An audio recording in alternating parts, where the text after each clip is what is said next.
Hello friends. Did you know that nearly 80% of those who watch my videos aren't subscribed? If you enjoy the content, I'd truly appreciate it if you hit that subscribe button. It helps a lot. Also, don't forget to leave a like and share your thoughts in the comments. Your interaction not only supports the channel's growth, but also helps these stories reach more people. Thank you all for being here. By the way, where are you watching from? Let me know in the comments.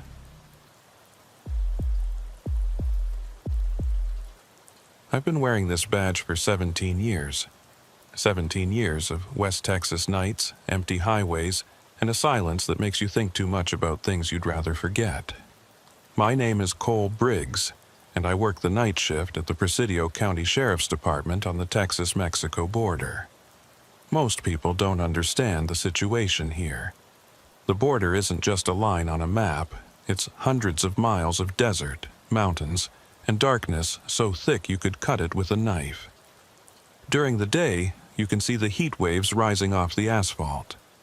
At night, a completely different world emerges. A world where things that don't make sense during the day happen. The night this all started was August 14th, 2021. I remember because it was 2 days before my daughter's birthday, and I was supposed to pick up her present during my meal break. Never got the chance. I was running patrol along Highway 67, about 15 miles south of Marfa. It's a lonely stretch of road that cuts through some of the most desolate country you'll ever see. Jagged mountains in the distance, scrub brush, and the occasional abandoned building that used to be something before the desert reclaimed it. The radio had been quiet for most of the shift. Unusual for a Saturday night, but I wasn't complaining. Then, at 11:47 p.m., dispatch broke the silence. Unit 23, we have a reported disturbance at mile marker 83.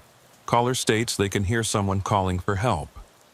I grabbed the mic. Copy that, dispatch. What's the location of the caller? There was a pause. I could hear Sarah, our dispatcher, typing on her keyboard. Caller disconnected before providing details. Number came back to a burner phone, no Jeep's data. That was the first thing that felt wrong.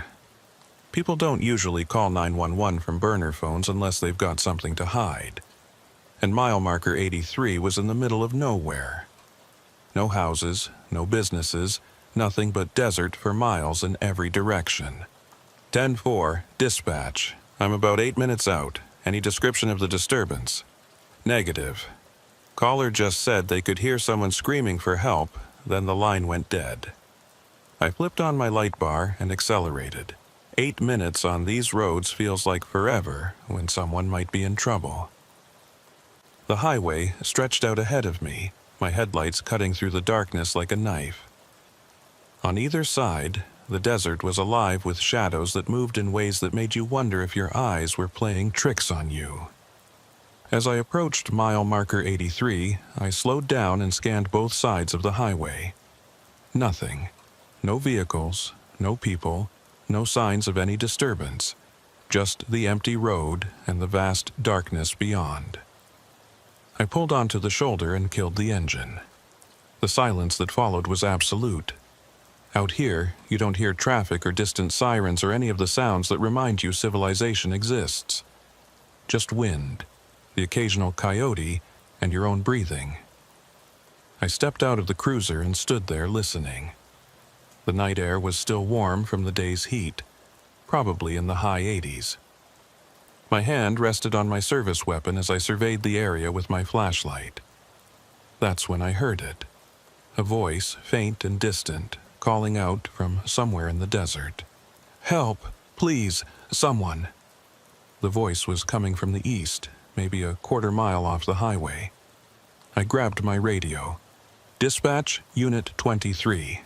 I've got a possible victim calling for help, approximately 400 yards east of mile marker 83. I'm going to investigate on foot. Copy that, Unit 23. Do you need backup? I hesitated. The nearest deputy was at least 25 minutes away.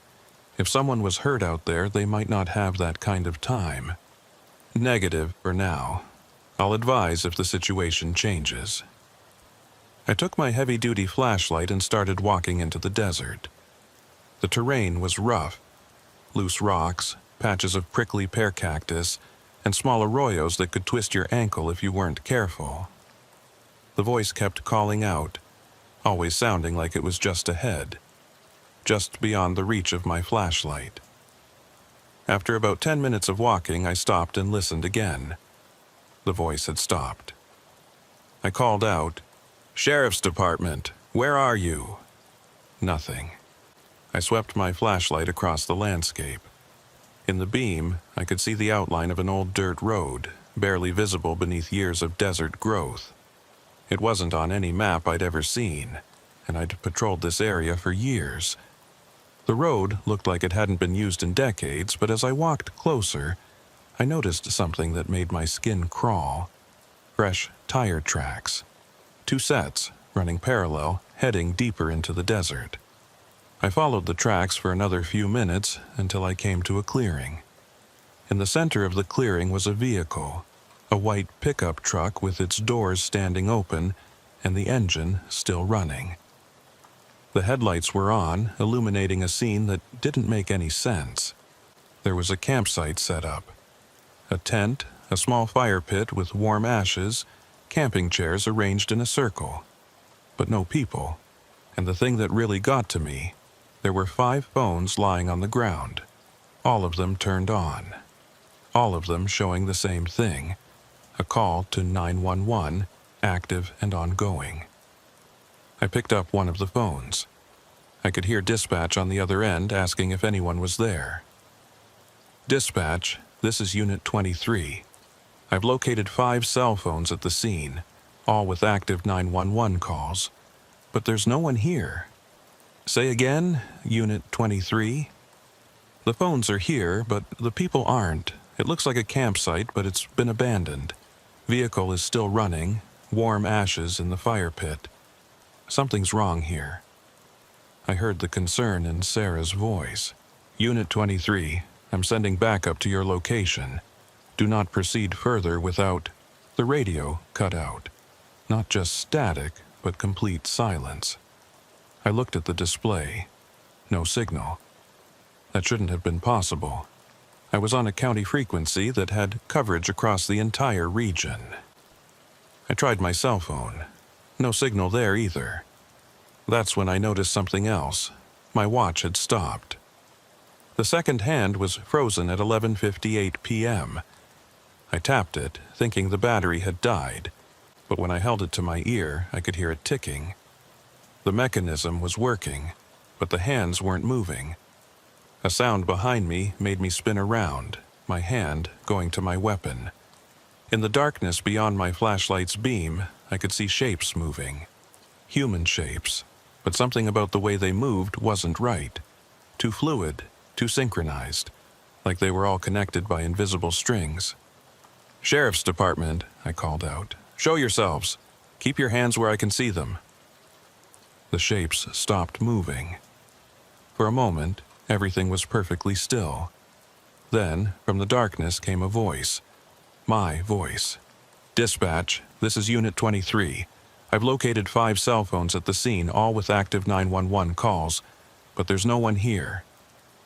It was my exact words, my exact tone, played back to me from somewhere in the dark. I felt ice in my veins. "Who's out there?" I shouted. "This is your last warning." The shapes started moving again, circling around me, staying just beyond the reach of my flashlight. And then I heard another voice. Sarah's voice from the dispatch, but it was coming from the darkness, not my radio. "Unit 23, I'm sending backup to your location. Do not proceed further without..." The words cut off exactly where they had before. And then silence. I backed toward the pickup truck, keeping my flashlight moving, trying to track all the shapes at once. There were more of them now, at least a dozen, all moving in that same unsettling way. My foot hit something on the ground. I looked down and saw a piece of paper, weighted down with a rock. In the beam of my flashlight, I could see handwriting. My handwriting. I picked it up with shaking hands and read the words I'd apparently written but had no memory of writing. Deputy Briggs, you're not supposed to be here yet. Go back to your vehicle. Forget what you've seen. This is not your jurisdiction. Not my jurisdiction. I was a county sheriff's deputy. Everything in Presidio County was my jurisdiction. I looked up from the note. The shapes had stopped moving. They were all standing, perfectly still now, arranged in a circle around me. And I realized with growing horror that they weren't casting shadows. The beam of my flashlight was passing right through them, illuminating the ground beyond. I started backing away, faster now, my heart pounding so hard I could feel it in my throat. The shapes didn't follow, but I could feel their attention on me, could feel them watching as I retreated. When I finally made it back to the highway, my patrol car was where I'd left it. I got inside, locked the doors, and tried the radio again. This time, it worked. Dispatch, Unit 23. Unit 23, what's your status? We lost contact with you for approximately 3 minutes. 3 minutes? I'd been out in that desert for at least half an hour. I looked at my watch, 11:58 p.m. The same time it had stopped. But according to dispatch, I'd only been gone 3 minutes. I'm back at my vehicle. The scene is... There's no one here, dispatch. False alarm. Copy that, Unit 23. Do you need that backup? Every instinct I had was screaming at me to say yes, to get someone else out here to confirm I wasn't losing my mind. But something stopped me. The memory of that note in my own handwriting. The shapes that didn't cast shadows. Negative, dispatch, I'm 10 to 8. I sat there for a long time after that, engine running, watching the darkness where I'd walked into the desert. Nothing moved, nothing made a sound, but I couldn't shake the feeling that I was being watched, that something out there was waiting to see what I would do next. Finally, I put the car in drive and pulled back onto the highway. In my rearview mirror, I could see lights in the distance, right where that clearing had been. Not flashlights or vehicle headlights, but something else. Something that pulsed and flickered like it was alive. I drove away and didn't look back. I didn't write up a report about what happened at mile marker 83. How could I? What would I say? That I'd found a campsite with no campers, heard my own voice played back to me from the darkness, and received a note in my own handwriting that I didn't remember writing? They'd have me in a psych eval before lunch. Instead, I went home, poured myself 3 fingers of bourbon, and sat in my living room until the sun came up. I kept telling myself it was stress, exhaustion, maybe dehydration. The mind plays tricks on you out in the desert at night. Every cop knows that. But I couldn't explain the tire tracks. Couldn't explain the phones, all showing active 911 calls. Couldn't explain how 30 minutes had passed for me, while dispatch insisted it had only been 3. I called in sick the next day.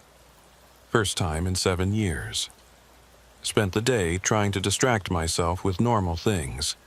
Grocery shopping, lawn work, returning my daughter's birthday gift because I'd missed her party. But my mind kept going back to that clearing, those shapes that didn't cast shadows, my own voice echoing back to me from the darkness. That night, I couldn't sleep. Around 2 a.m., I gave up trying and went to my home office. I logged into the department's case management system and started searching. I didn't know exactly what I was looking for, but I figured there had to be other reports of strange calls around mile marker 83. What I found made my blood run cold. Over the past 18 months, there had been 17 calls to 911 from that same area. 17 reports of people hearing cries for help, seeing mysterious lights, or finding abandoned vehicles. Each time, a deputy had responded. Each time, they'd found nothing. But here's what made it worse. The responding deputy was always the same one. Me. I stared at the screen, reading through reports I had no memory of writing. According to the logs, I'd been to mile marker 83 17 times in the last year and a half. Each report was brief, almost identical. Responded to call of disturbance. No evidence of criminal activity. Area clear. But I only remembered one visit, the one from last night. I pulled up my duty logs for the past 18 months. Sure enough, each time I'd supposedly responded to mile marker 83, there was a gap in my log entries. Sometimes 15 minutes, sometimes half an hour. Time I couldn't account for. My hands were shaking as I reached for my phone. I needed to talk to someone about this. But who? Who do you call when you're a cop and you think you're losing your mind? That's when my phone rang. Unknown number. I almost didn't answer, but something made me pick up. Hello? Static, then a voice. My voice. Deputy Briggs, you're looking in the wrong place. I dropped the phone. It clattered onto my desk, still connected. I could hear breathing on the other end, my own breathing somehow coming through the speaker. Who is this? I demanded. You know who this is. You've always known. This isn't funny. I'll trace this call. You can't trace what doesn't exist. Just like you can't explain what happened at mile marker 83. Just like you can't explain the 17 visits you don't remember.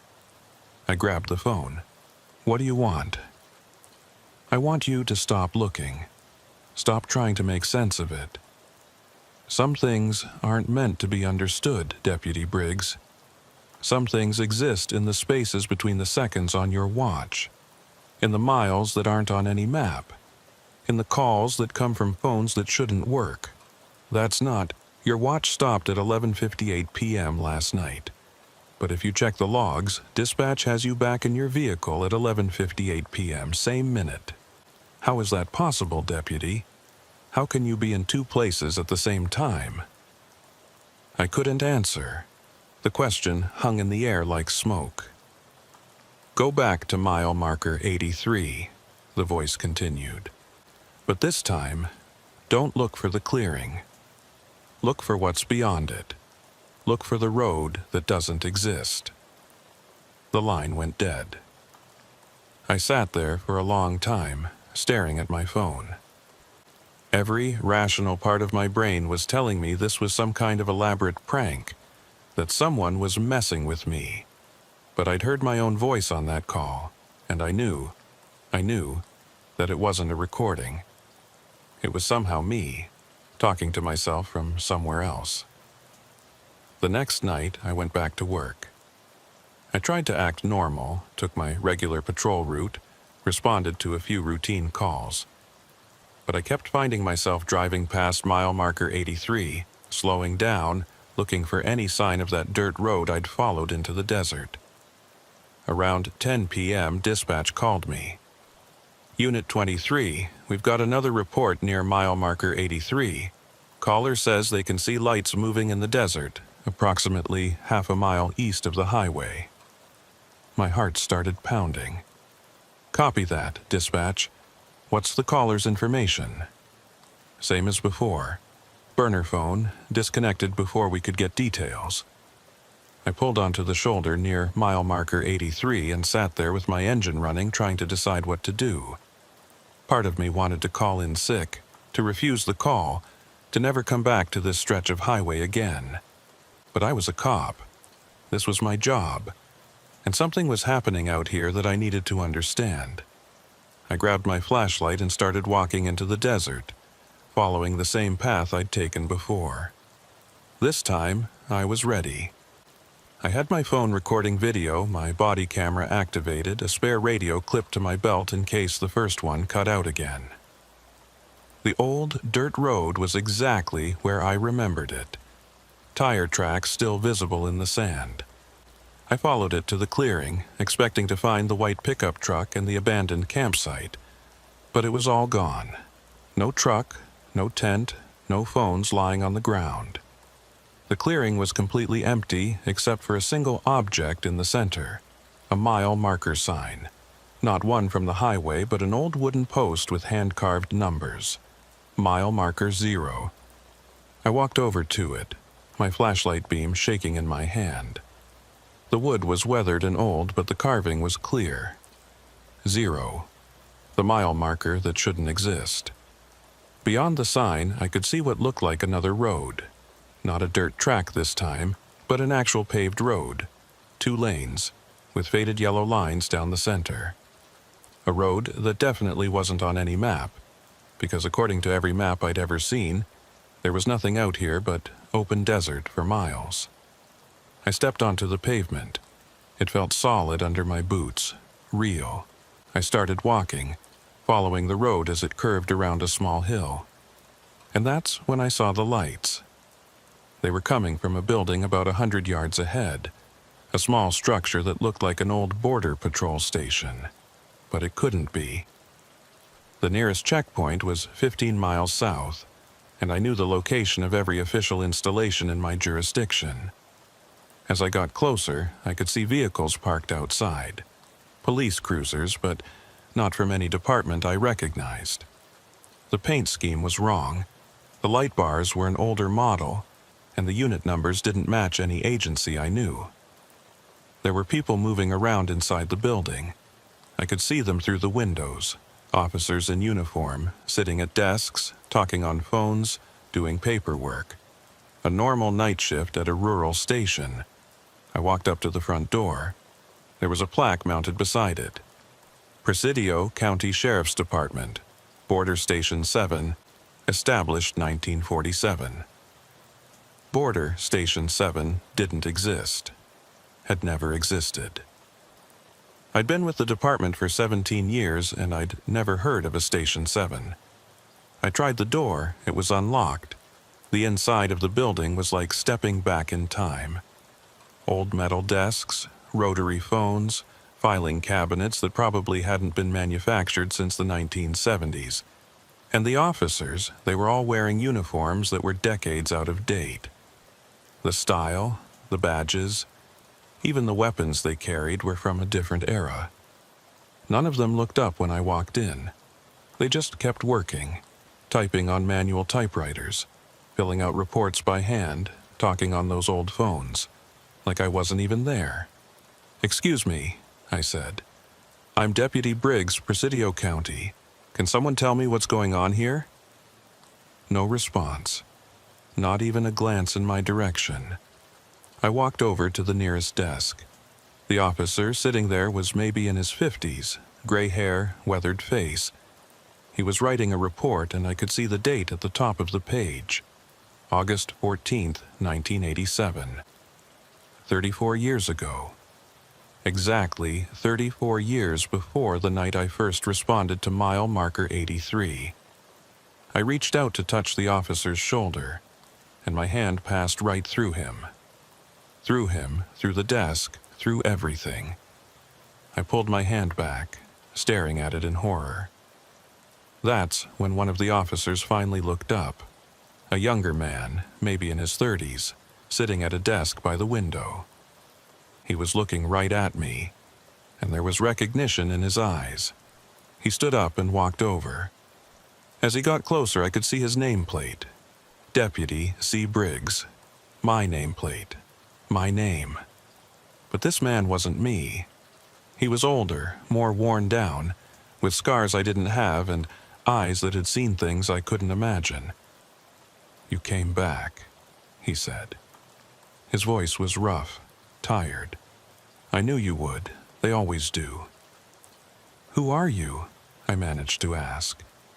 "I'm you, Deputy Briggs, 34 years from now.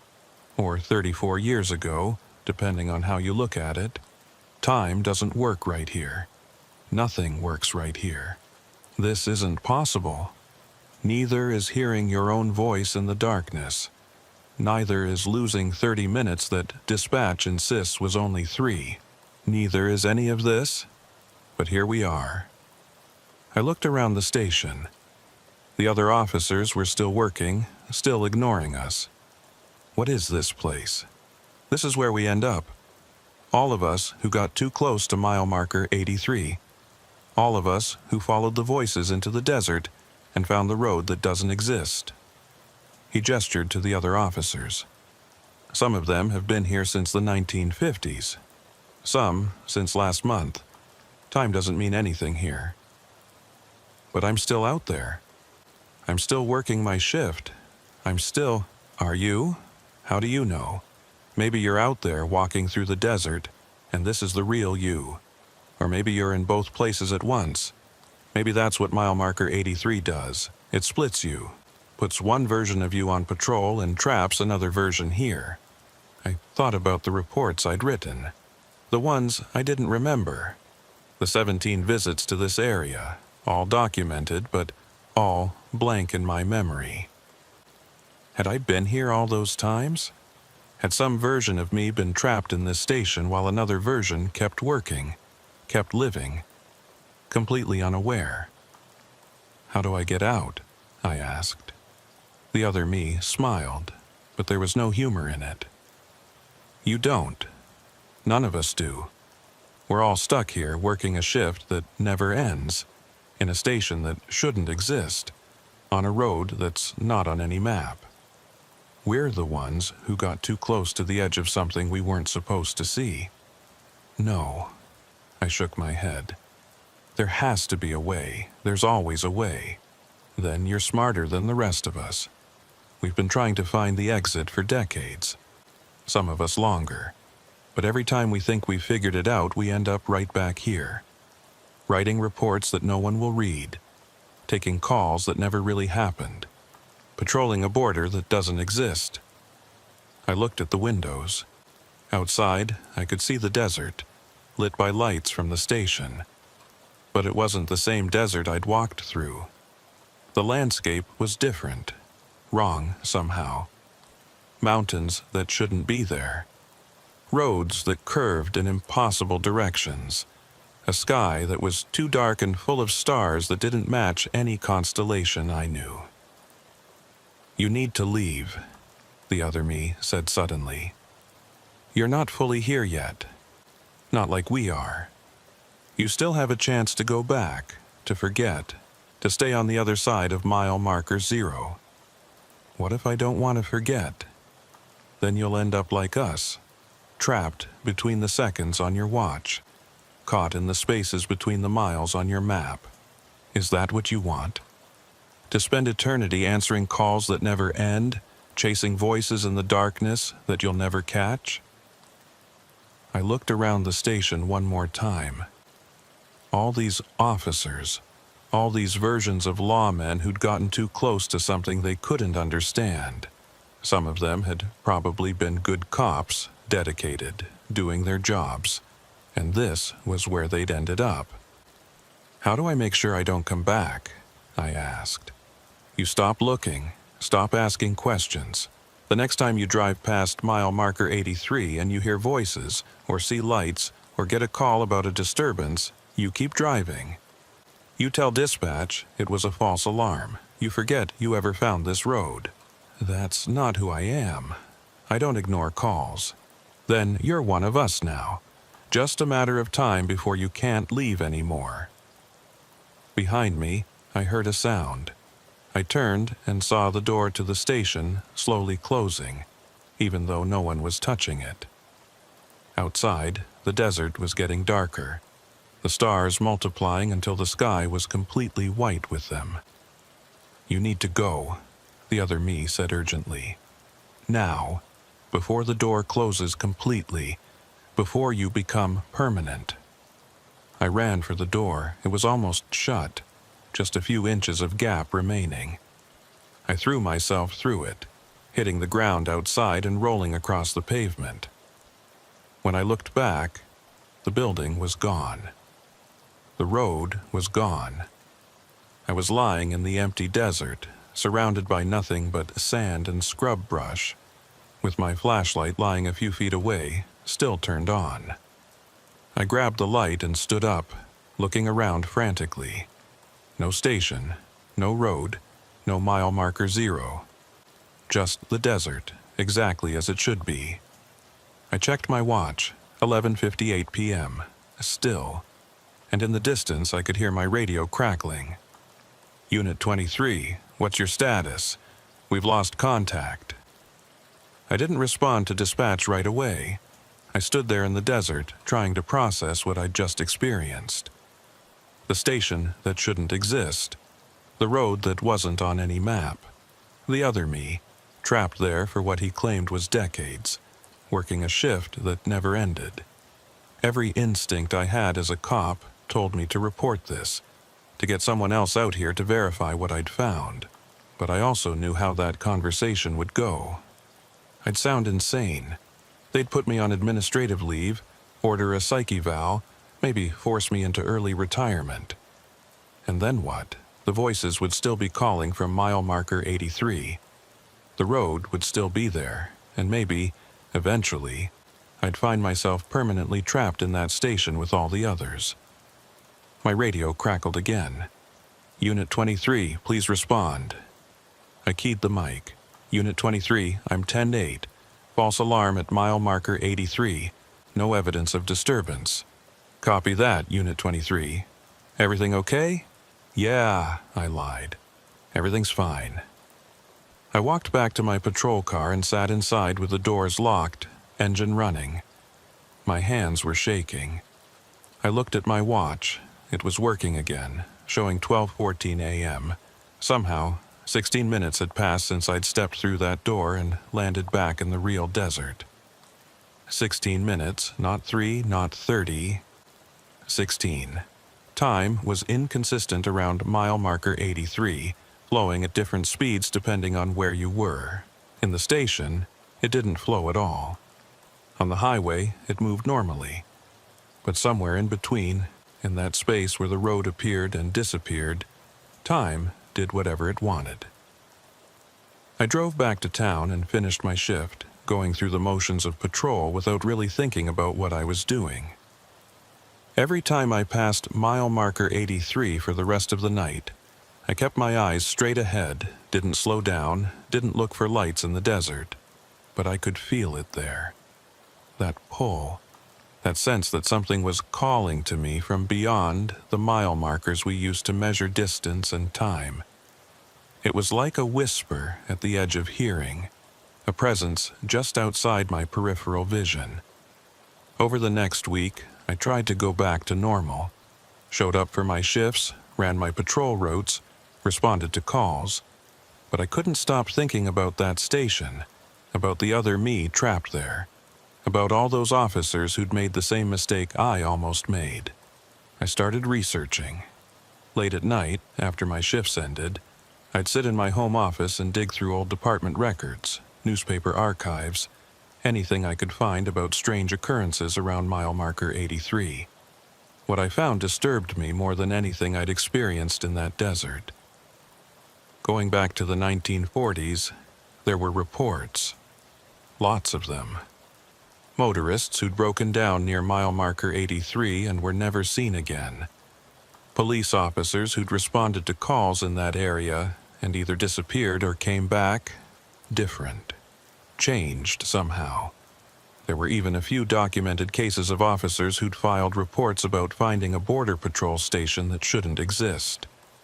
Those officers didn't last long with the department. Some resigned, some were forced out. A few ended up in psychiatric facilities. And then I found something that made everything click into place. A newspaper article from 1947, buried in the archives of the Marfa Sentinel. The headline read, "Border Patrol Station 7, Lost in Desert Storm." According to the article, Border Station 7 had been a remote checkpoint established in 1945, about 15 miles east of Highway 67. In July of 1947, a massive dust storm had hit the region, one of the worst on record. When the storm cleared, Station 7 was gone. Not destroyed, gone. The building, the vehicles, even the access road had vanished. Search parties were sent out, but they found nothing. No debris, no bodies, no evidence that the station had ever existed. 6 officers had been working at Station 7 when it disappeared. All of them were declared dead. But there was a note at the end of the article that caught my attention. Several search party members reported hearing radio transmissions from the missing officers for weeks after the station disappeared. Investigators attributed these reports to atmospheric interference and grief-induced hallucinations. I sat back in my chair, my mind racing. The station I'd found wasn't a hallucination or a parallel dimension or whatever else I'd been imagining. It was Station 7, still there, still functioning, still staffed by officers who thought they were working a normal shift. But they weren't in our world anymore. They were somewhere else. Somewhere that time didn't work right. Somewhere that only appeared when conditions were just perfect. And for some reason, that somewhere had a connection to mile marker 83. The next night I went back. I know I shouldn't have. The other me had warned me to stay away, to forget what I'd seen. But I couldn't. I needed to understand. I needed to know if there was a way to help those officers, to bring them back, to close whatever door had opened in that desert in 1947. This time, I came prepared. I had extra batteries for my flashlight, multiple radios, my cell phone fully charged, a GPS unit, even a compass. I documented everything, took photos of the mile markers, recorded video of the drive, made detailed notes about exactly where I was and what time it was. I parked at mile marker 83 at 11 p.m. I figured if things went wrong at 11:58, if that was somehow the critical moment, I'd have almost an hour to get out. The walk into the desert was easier this time. I knew where I was going. Within 20 minutes, I found mile marker 0 and the road that led to Station 7. The building looked exactly the same as before. Lights on, vehicles parked outside, officers visible through the windows. But this time, I didn't go inside. Instead, I walked around the perimeter looking for any clue about how this place existed, any weakness in whatever force was keeping it here. That's when I noticed something strange. The building wasn't casting a shadow. The lights from inside should have created shadows outside, especially from the vehicles and equipment, but there were none. It was like the station existed in its own pocket of light, separate from the darkness around it. I pulled out my phone and tried to take a photo. The camera wouldn't focus. Every picture came out blurred, distorted, like the station was vibrating at a frequency my phone couldn't capture. You came back. I spun around. The other me was standing behind me. But he looked different, more transparent, more like a ghost than a person. And he looked tired in a way that went beyond physical exhaustion. I had to, I said. I need to understand what's happening here. Need to know if there's a way to help you. Help us? He laughed, but there was no humor in it. We're beyond help, Deputy. We're not really here anymore. We're echoes. Recordings of officers who used to exist, playing on repeat for eternity. That's not true. You're talking to me right now. You're aware. You're real. Am I? Or are you just hearing what you need to hear? Maybe I'm nothing more than your own mind trying to make sense of something that can't be understood. I stepped closer to him. If you're not real, how did you know I'd come back? How did you warn me before? He was quiet for a moment. Because I remember doing the same thing. Remember standing where you're standing, talking to an older version of myself, asking the same questions. This is the pattern, Deputy Briggs. This is how it works. You find the station, you talk to yourself, you try to understand, and eventually you become part of it. No, I shook my head. I'm not going to accept that. There has to be a way to break the pattern, to close this place down and free everyone trapped here. Then you're going to need to understand what mile marker 83 really is. He gestured to the desert around us. "This isn't a place, Deputy. It's a threshold. A point where our world and something else overlap. In 1947, when that dust storm hit Station 7, it pushed the building across that threshold, trapped it in between, and ever since then this spot has been thin, weak, a place where the boundary can be crossed if conditions are right." "What kind of conditions?" "Time, always time. It happens at 11:58 p.m., because that's when the storm hit Station 7. That's when the building crossed over. And for 2 minutes, from 11:58 to midnight, this place becomes accessible. You can find the road, you can enter the station. But if you're still here when midnight hits, you're trapped. Forever. Working a shift that never ends. Taking calls from a world you can no longer reach. We're all stuck at 11:58, Deputy. All of us. That's our eternity." I looked at my watch. 11:43 p.m. 15 minutes until the critical moment. 15 minutes to figure out if there was any way to change this. "What if someone was here at 11:58 but didn't enter the station?" I asked. "What if they stayed outside, on the road? Then they'd see the truth, see what really happened to Station 7, see how it crossed over. And could they stop it? Could they reverse it?" He looked at me for a long moment. "No one's ever tried. Everyone who comes here either enters the station or runs away. You'd be the first to just watch." I made a decision then. Maybe it was stupid. Maybe it was the kind of choice that gets people killed or trapped in places that shouldn't exist. But I was tired of running from answers. Tired of living with questions that kept me awake at night.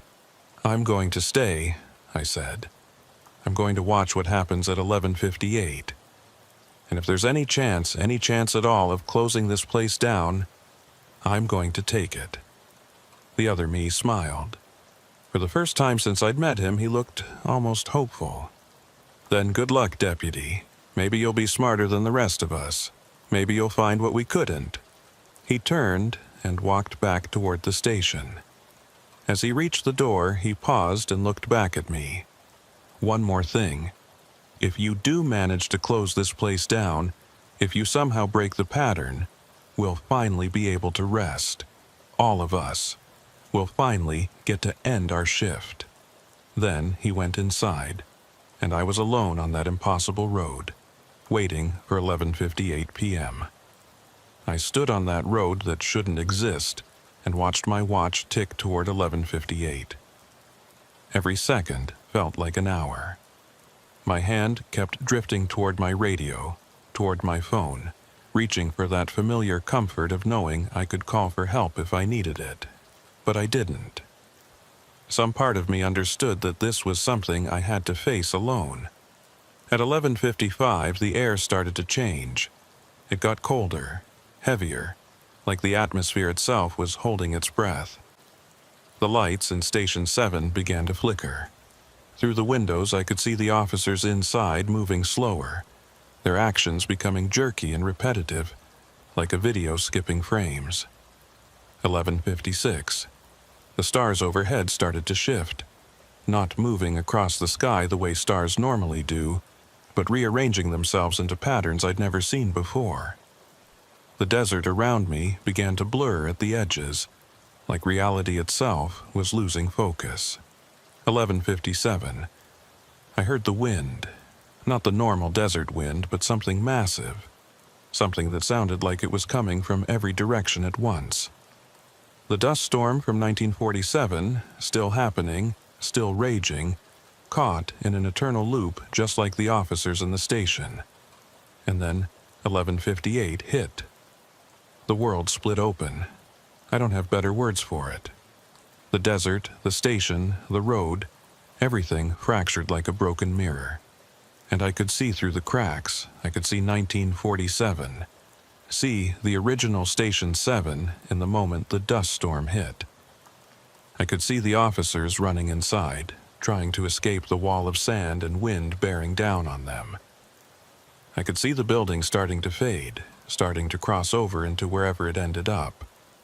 But I could also see other times, other moments. I saw myself, dozens of versions of myself, standing in this same spot across different years. Some of them were older, some younger. Some were wearing different uniforms, carrying different weapons. All of them watching, all of them trying to understand. And behind all of it, beneath all of it, I saw what mile marker 83 really was. It wasn't a place or a threshold or any of the things I'd been thinking. It was a scar, a wound in time itself, created when Station 7 had been torn from one moment and scattered across all moments. The dust storm had done more than destroy a building. It had punched a hole through the fabric of everything, creating a spot where past and present and future all existed at once. Station 7 wasn't trapped in 1947. It was trapped in every year simultaneously, and everyone who'd ever gotten close enough to see it, everyone who'd ever responded to a call at mile marker 83, had become part of that same eternal moment, including me. I looked down at my hands.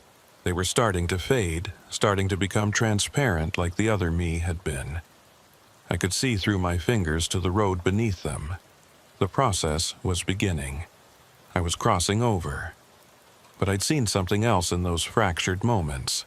I'd seen that the scar wasn't permanent. It was held together by repetition, by the pattern of officers responding to calls, finding the station, becoming trapped. Every time someone new fell into the pattern, the scar got stronger, more stable, harder to heal. Which meant that if someone could break the pattern, I pulled out my radio.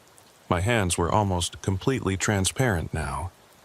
I could barely feel the plastic casing under my fingers, but I managed to key the mic. "Dispatch," I said, my voice sounding distant even to my own ears. "This is Unit 23. I need you to listen carefully. I'm at mile marker 83, and I need you to update the patrol protocols for this sector." Static, then Sarah's voice, concerned.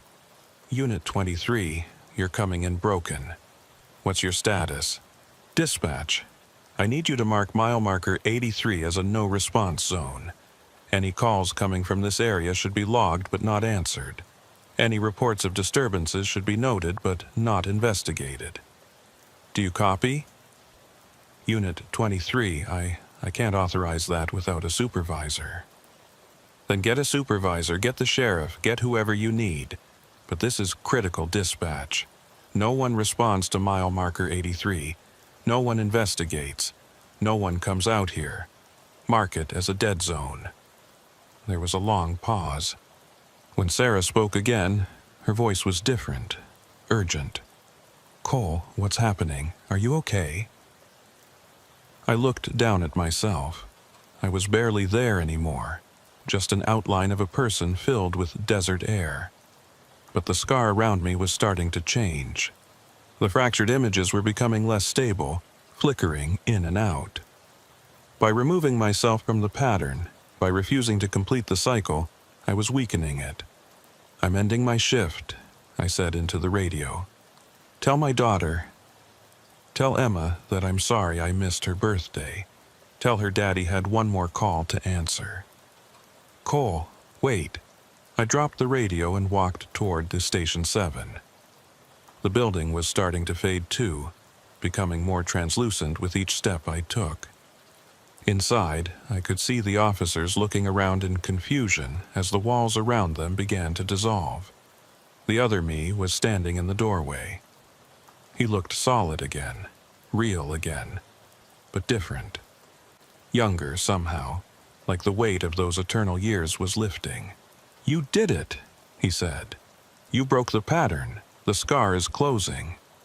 "What happens to all of you?" I asked. "We get to finish our shift. We get to go home." He looked past me, out at the desert that was becoming more real as the station became less so. "We get to rest." Behind him, the other officers were standing up from their desks, setting down their phones, closing their report books. They all looked tired but relieved, like people finishing a long day of work. One by one, they walked toward the door, toward the desert that was no longer trapped in 1947. As each officer stepped outside, they faded completely, dissolving into the night air like smoke. But they were smiling. After decades of being caught in that eternal moment, they were finally free. The other me was the last one left. He stood in the doorway looking at me. "Thank you, Deputy Briggs, for being brave enough to stay, for being smart enough to see what needed to be done. Will I?" I looked down at my hands. They were almost gone now. "Will I make it back? I don't know. You're part of the scar too now, part of the moment that's closing. But maybe if you run, if you get back to your patrol car before midnight hits, before the scar closes completely." I checked my watch. 11:59 p.m. 1 minute. I ran.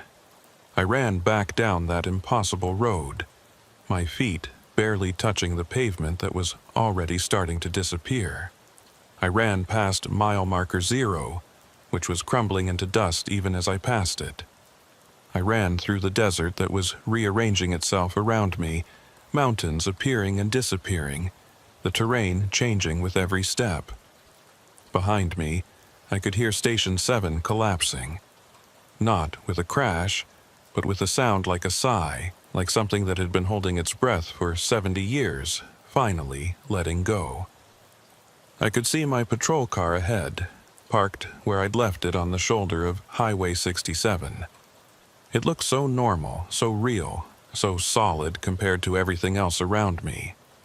I pushed harder, running faster than I'd ever run in my life, racing against the second hand on my watch. 58 seconds, 59, midnight. I dove toward my patrol car and everything went white. When I came to, I was sitting in my cruiser with my head against the steering wheel and the engine running. My radio was squawking.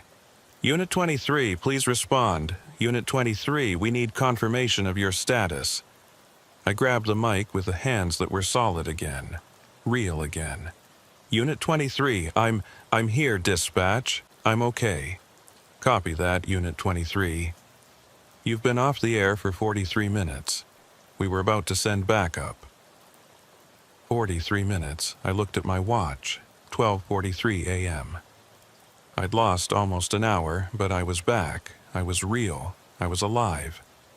I looked in my rearview mirror, back toward where mile marker 83 should be.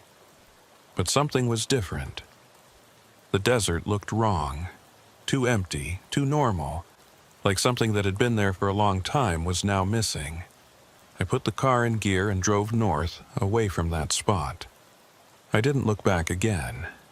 That was 4 years ago.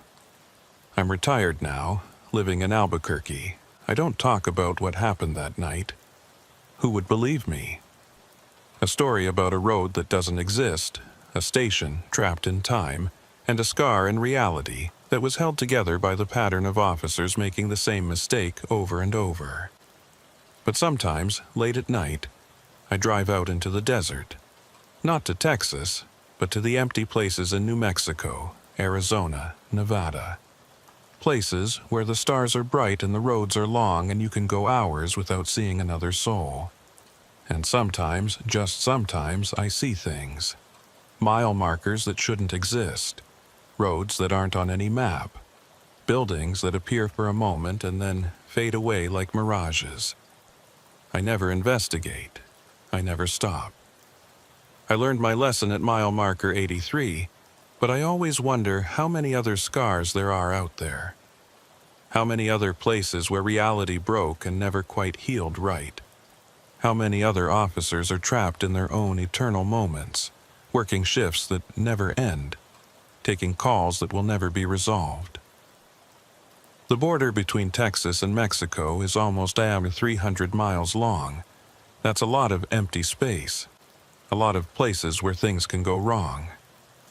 A lot of spots where the boundary between what is and what shouldn't be might be thin enough to cross. I got lucky. I found a way to break the pattern, to close the scar, to free the officers trapped in Station 7.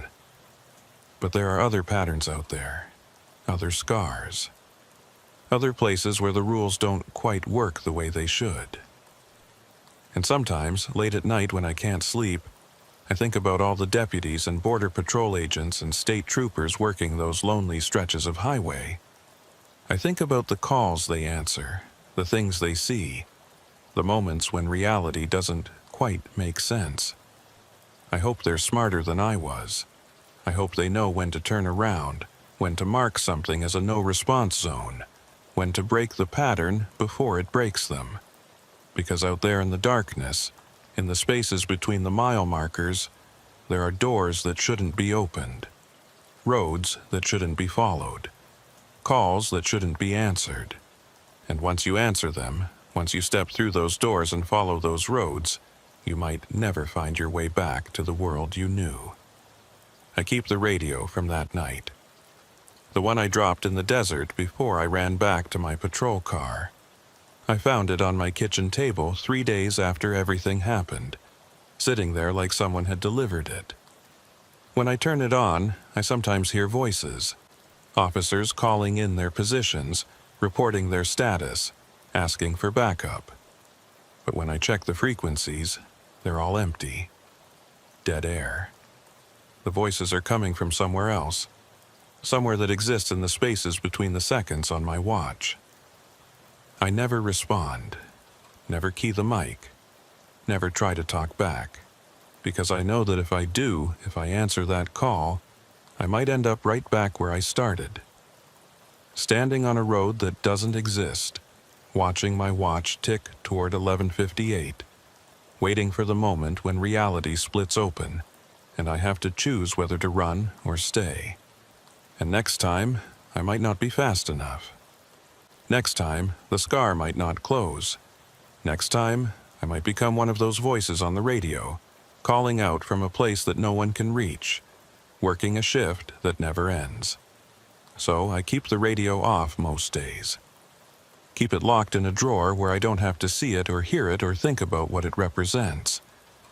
But some nights, when the desert is quiet and the stars are bright, I take it out.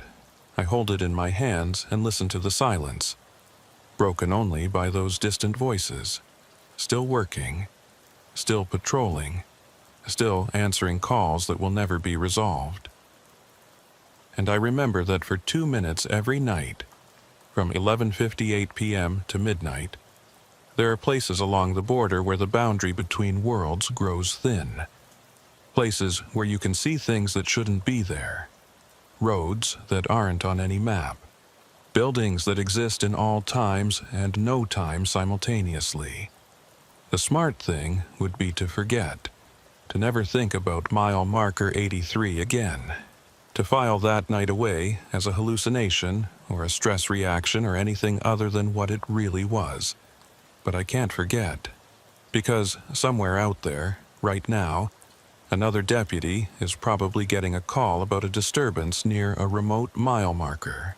Another officer is probably walking into the desert, following voices they shouldn't be able to hear, finding roads they shouldn't be able to see. And when they check their watch at 11:58 p.m., they'll have to make the same choice I did. Run or stay. Break the pattern or become part of it. I hope they choose wisely. I hope they're faster than I was. I hope they make it back before midnight. But deep down, I know the truth. The scars are still out there. The patterns still repeat. And somewhere, in the spaces between the mile markers and the minutes, Station 7 might be gone. But something else has probably already taken its place. That's just the nature of the border, the nature of those thin places where our world touches something we were never meant to see. And as long as there are officers working those lonely night shifts, answering calls in the darkness, driving roads that stretch into infinity, the patterns will continue. The scars will form. And every once in a while at exactly 11:58 p.m., reality will split open just enough for someone to see what lies beneath. I just hope they're smart enough to look away, because once you've seen it, once you've stood in that moment between seconds and watched the world fracture around you, you can never quite unsee it, and you spend the rest of your life wondering if you're really here, really real, or if some part of you is still standing on that impossible road, trapped in a moment that never ends, working a shift that has no morning. That's my story. That's what happened at mile marker 83. Believe it or don't, I don't care anymore. I just hope you never get a call from that stretch of highway. And if you do, keep driving. Don't stop. Don't investigate. And whatever you do, don't check your watch at 11:58 p.m. Because some patterns, once you see them, you can never break free. And some shifts never really end.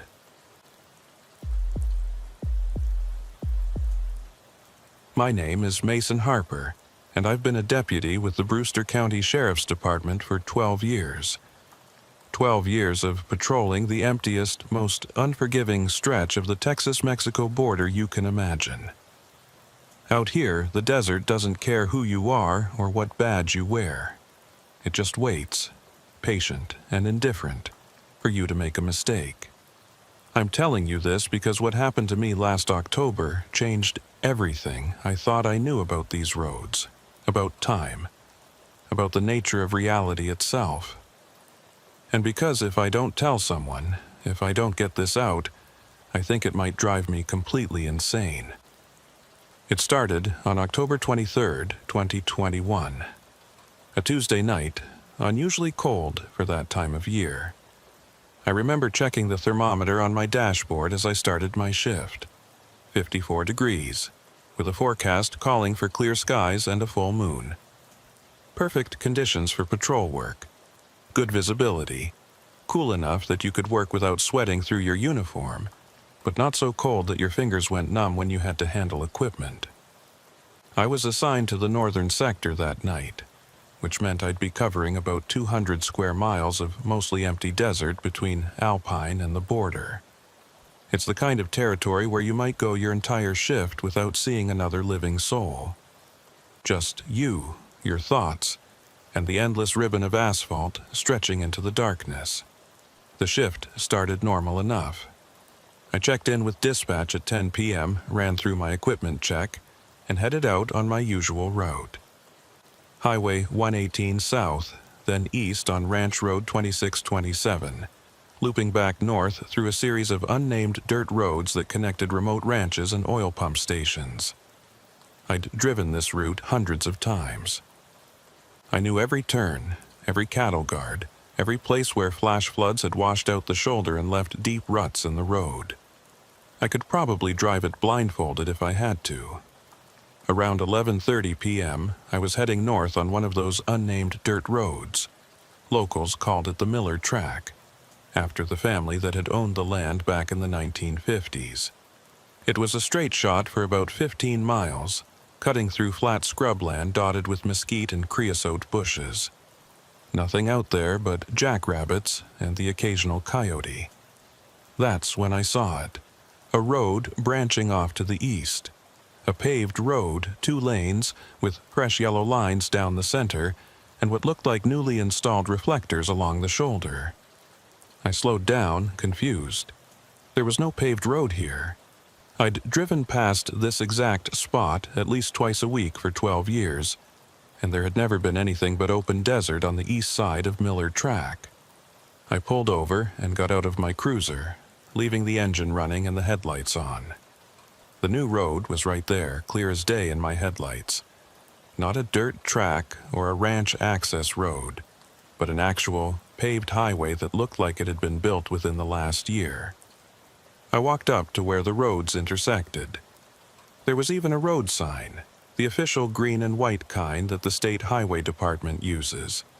It read, Border Patrol Route 19, authorized vehicles only. Border Patrol Route 19. I'd never heard of it. And I knew every official road, every patrol route, every access point in my sector. This wasn't on any map. This wasn't in any of the briefings. This road did not exist. But here it was, solid and real under my boots. I pulled out my phone and opened the GPS mapping app. According to the satellite view, I was standing in the middle of empty desert.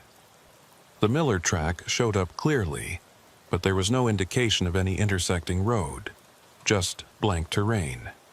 I switched to the county road map we kept in our patrol vehicles. Same thing.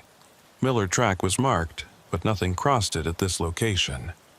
I grabbed my radio. "Dispatch, this is Unit 17. I'm on Miller track about 8 miles north of the 118 junction. I've got a question about the roads in this sector." Static, then Karen's voice. Karen had been our night dispatcher for 6 years, and she knew the county's road system as well as any of us. "Go ahead, Unit 17. "Karen, is there a Border Patrol Route 19 out here? Paved road, looks fairly new. Intersecting Miller track?" There was a pause. "Negative, Unit 17. I'm not showing any Border Patrol Route 19 in the system. And there's definitely no paved roads crossing Miller track in that area. You sure about your location?" I looked at my GPS unit mounted on the dashboard. The coordinates matched exactly where I thought I was. "I'm sure. I'm looking right at it. Paved road, road sign, the whole deal." "Stand by, Unit 17. I could hear her typing, probably pulling up satellite imagery and road databases. While I waited, I walked a little way down the new road.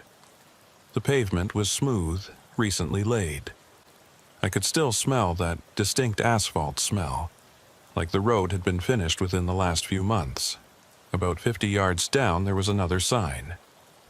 "BP Station 19, 3 miles. A Border Patrol station, 3 miles away. On a road that didn't exist, leading to a facility that wasn't on any map. Karen came back on the radio. "Unit 17, I'm not finding anything in the system. No Border Patrol Route 19, no station with that designation. Are you sure this isn't a private road? Maybe a ranch access? It's got State Highway Department signage, and it says authorized vehicles only. This looks official, Karen. Hold on, let me check with the Border Patrol dispatcher." I waited, standing in the middle of that impossible road, feeling the night air getting colder. The full moon was rising now, casting everything in that strange silver light that makes the desert look like an alien landscape. 5 minutes later, Karen came back. "Unit 17, Border Patrol has no record of a Route 19 or any station with that designation in Brewster County. They're saying their nearest facility to your location is the checkpoint on 118, about 40 miles south." "Copy that," I said, but I wasn't sure what to make of it. The road was here. The signs were here. This wasn't a hallucination or a mistake. This was real. "Do you want me to send backup to your location?" Karen asked. I thought about it. What would I tell another deputy? That I'd found a road that shouldn't exist? That there was a Border Patrol station 3 miles away that wasn't in anyone's database? Negative. I'm going to check it out. I'll report back in 15. "Copy that, Unit 17. Be careful." I got back in my cruiser and turned onto Border Patrol Route 19. The transition from dirt to pavement was seamless. No bump or change in elevation. Just smooth, new asphalt under my tires. The road ran straight east for about a mile, then started to curve slightly to the north. On either side, the desert looked normal. Scrub brush, occasional rocks, the same landscape I'd been patrolling for 12 years. But something felt off. The shadows were wrong somehow, falling at angles that didn't quite match the position of the moon. At the 2-mile mark, I passed another sign. "BP Station 19, 1 mile. My hands were gripping the steering wheel tighter than they should have been. Every instinct I'd developed over 12 years of police work was telling me something was wrong, that I should turn around and get back to Miller Track. But I kept driving. I needed to know what was at the end of this road. The station appeared suddenly, rising out of the desert like it had always been there. It was a standard Border Patrol facility, low, rectangular building with a flat roof, painted in that distinctive green and white color scheme. There were several vehicles parked outside, 2 Border Patrol SUVs, what looked like an administrative sedan, and a maintenance truck. Lights were on inside the building. I could see people moving around through the windows. I pulled into the parking area and sat there for a moment, trying to decide what to do. This facility looked real. The vehicles looked real. The people inside looked real. But according to every database, every map, every official source, none of this should exist. I got out of my cruiser and walked toward the main entrance. There was a plaque mounted beside the door. U.S. Border Patrol Station 19, established 2019. 2 years ago. A fully operational Border Patrol station had been built 2 years ago, and somehow no one in the county sheriff's department knew about it. I pushed open the door and stepped inside. The interior was exactly what you'd expect from a Border Patrol facility. A reception area with a desk, a waiting area with plastic chairs, hallways leading to offices and holding cells. Everything looked clean, new, official. But the thing that made my skin crawl was the silence. The lights were on. I could see coffee cups on desks, papers spread out like someone had just been working on them.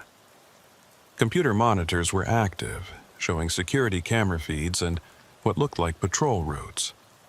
But there were no people. "Hello?" I called out. "Border Patrol?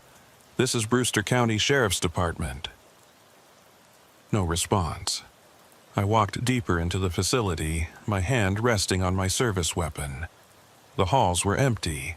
The offices were empty. Even the holding cells were empty, though one of them had a blanket spread out on the bench like someone had been sleeping there recently. I found the operations center, a large room with multiple computer workstations and a wall of monitors showing various camera feeds. All the equipment was running, but there was no one there to operate it. On one of the monitors, I could see my patrol car in the parking lot, the image crystal clear from the security camera outside. I could see myself standing in the operations center, looking at the monitors. The image on the screen and my actual position matched perfectly, except the timestamp on the security footage was wrong. According to the timestamp, it was 11:47 p.m., but when I checked my watch, it showed 12:03 a.m. I'd lost 16 minutes somewhere. I pulled out my phone. It showed 12:03 a.m., same as my watch. But all the clocks in the station, all the computer timestamps, they all showed 11:47 p.m. I grabbed my radio. "Dispatch, Unit 17. What time do you have?" 12:03 a.m., Unit 17. "Everything okay?" "Yeah, just checking. Can you confirm my location?" There was a pause while Karen checked her system. "You're showing on Miller Track, about 8 miles north of 118. Haven't moved in the last half hour." "Copy that." But I wasn't on Miller Track. I was 3 miles east, in a Border Patrol station that shouldn't exist. Yet according to dispatch, my GPS tracker still showed me on that dirt road. I went back outside. My cruiser was where I'd left it, but now there were other vehicles in the parking lot that hadn't been there before. 5 additional Border Patrol SUVs, all parked in perfect formation, all empty. The moon had moved. Not the way it normally moves across the sky, but jumped, like someone had cut out 15 minutes of time and spliced the remaining parts together. The shadows had shifted dramatically, and the air temperature had dropped at least 10 degrees. I got in my cruiser and started the engine. Every fiber of my being was screaming at me to get out of there, to drive back down Border Patrol Route 19 and get back to Miller Track, back to roads that existed on maps, back to a world that made sense. I put the car in reverse and turned around.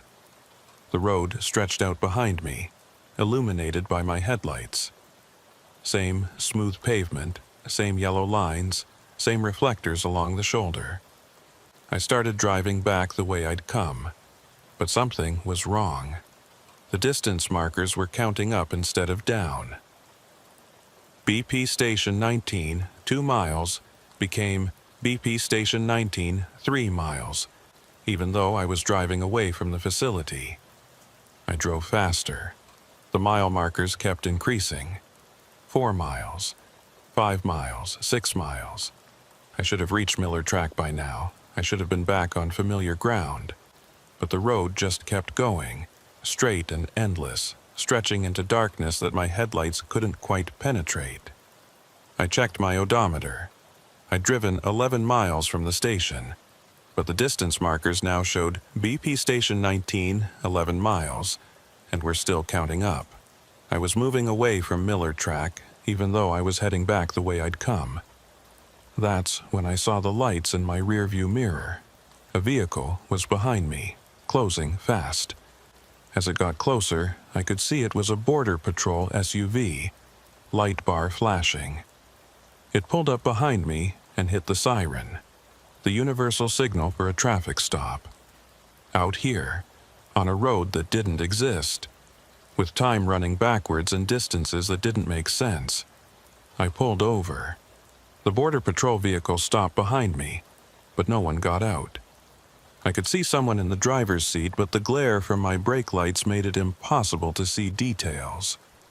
I waited. Protocol dictated that I should identify myself as a law enforcement, but something told me to be careful. Something about this whole situation was fundamentally wrong. After what felt like several minutes, but might have been seconds, I couldn't trust my perception of time anymore. My radio crackled. But it wasn't Karen's voice, it was my voice. Unit 17, this is Unit 17. You need to turn around. You need to go back to the station. I grabbed the mic, my hand shaking. Who is this? Identify yourself. This is Deputy Mason Harper, Unit 17, Brewster County Sheriff's Department. And you need to turn around. You're going the wrong way. I am Mason Harper, I said. What kind of... Not yet. You're not. Not out here. Time doesn't work the same way on this road. You're trying to go back, but back doesn't exist yet. You have to go forward. I looked in my rearview mirror. The figure in the Border Patrol vehicle was moving now, getting out. As they walked toward my cruiser, I could see them clearly in my mirror-mounted spotlight. It was me. Same uniform, same face, same everything. But older, maybe 10, 15 years older. Heavier, with more gray in the hair and deeper lines around the eyes. The older version of me walked up to my window. I rolled it down, even though every instinct told me not to. "Deputy Harper," he said, his voice exactly like mine, but with a weariness I hadn't heard before. "You need to listen carefully. You found Border Patrol Route 19, and now you're caught in it. This road exists outside normal time, outside normal space. The only way to get back to Miller Track is to complete the loop." "What loop? What are you talking about?" "Drive forward. Go to Station 19. Stay there until your watch shows 11:47 p.m. Then leave. Drive west. Don't stop. Don't look back. And when you get to Miller Track, keep going. Don't ever turn onto this road again." This doesn't make sense. None of this makes sense. The older me smiled, but there was no humor in it. It doesn't have to make sense. It just is. This road was built in 2019, but it wasn't built in our timeline. It was built in a different version of October 2019, where different choices were made and different outcomes occurred. And somehow, the two timelines overlap right here, right at this spot on Miller Track. That's impossible. You're talking to yourself through a car window on a road that doesn't exist. Impossible stopped mattering about 20 minutes ago. I looked at him, at me, trying to find some sign that this was a hallucination or a trick. But he looked real, solid. He even had the same scar on his left hand that I'd gotten from a barbed wire fence 10 years ago. "What happens if I don't go back?" I asked. "Then you end up like the others, the ones who tried to fight it, who tried to drive off the road or call for help or do anything except complete the loop. They're still out here, driving in circles, trying to find their way back to a world that moved on without them." How many? I stopped counting after 30, but there are more. There are always more. This road attracts people who shouldn't find it, who make wrong turns or take shortcuts or just get unlucky. And once you're on it, the only way off is to follow the rules. He leaned closer to my window. "I'm you from 15 years ahead. I've been driving this road for 15 years, Mason. 15 years of the same shift, the same patrol, the same moment repeated over and over. Don't become me. Complete the loop. Get back to Miller Track and never come back here. How do I know you're telling the truth?" He pulled out his wallet and handed me a photo. It was worn, faded, but I could make out the image. Me and my wife Jennifer, standing in front of the courthouse on our wedding day. That wedding was scheduled for next month, November 20th.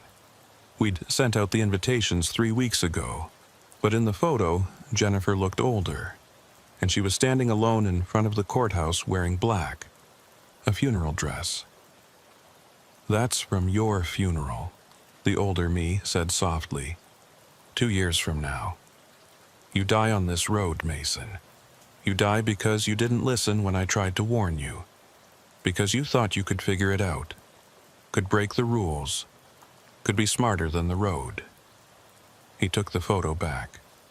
"But maybe this time will be different. Maybe this time you'll listen.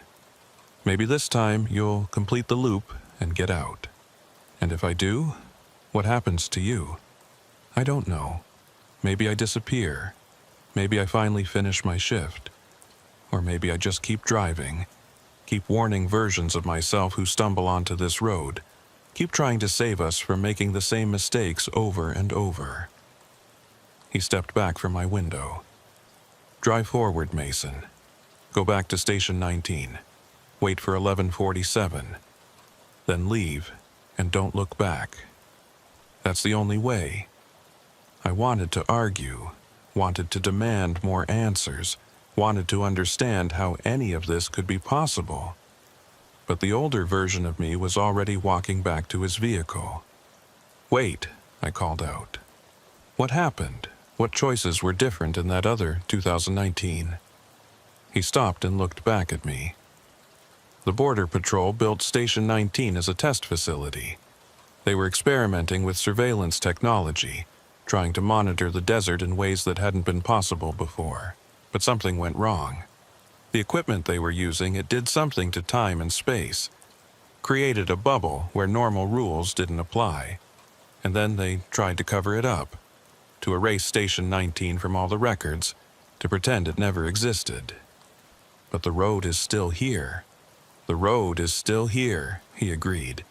And it will be here forever, waiting for people like us to find it, waiting to trap them in loops they can't escape. He got back in his vehicle and drove past me, heading in the direction I'd been going, which was somehow now the direction of Station 19. As he passed, he raised his hand in a wave that looked like goodbye. I sat there for a long time, trying to decide what to do.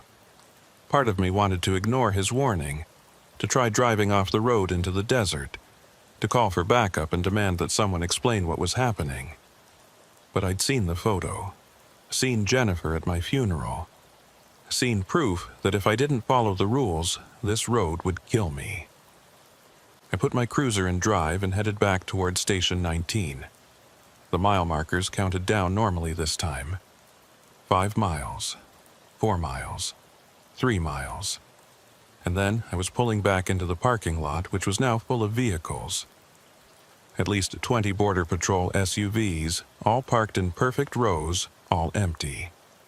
The station was still deserted, still silent, still frozen in that moment at 11:47 p.m. according to all the clocks inside. I checked my watch. 12:31 a.m. I had to wait until it was 11:47 again. But was that 11:47 p.m. tonight? Tomorrow night? How did time even work here? I decided to wait inside, in the operations center where I could watch the monitors. I made coffee from the pot that was still warm in the break room. I sat in one of the office chairs and watched the security feeds, looking for any sign of movement, any indication that I wasn't alone here. The cameras showed the empty parking lot, the empty halls, the empty holding cells. Nothing moved. Nothing changed. Except on one monitor, the one showing the view from a camera I hadn't noticed before. It was pointing east, toward the desert beyond the station, and in the distance I could see lights, dozens of them, vehicles moving in the darkness, following paths that made no sense, circling and weaving through the scrubland like they were looking for something, or running from something. I watched those lights for what felt like hours, though my watch insisted only 30 minutes had passed. I wondered which of those vehicles was the older version of me, still driving, still trapped in his own loop, still trying to warn others not to make the mistakes he'd made. I wondered how many of those vehicles had sheriffs or deputies or state troopers inside, all of them lost on roads that shouldn't exist, all of them looking for a way back to the world they knew.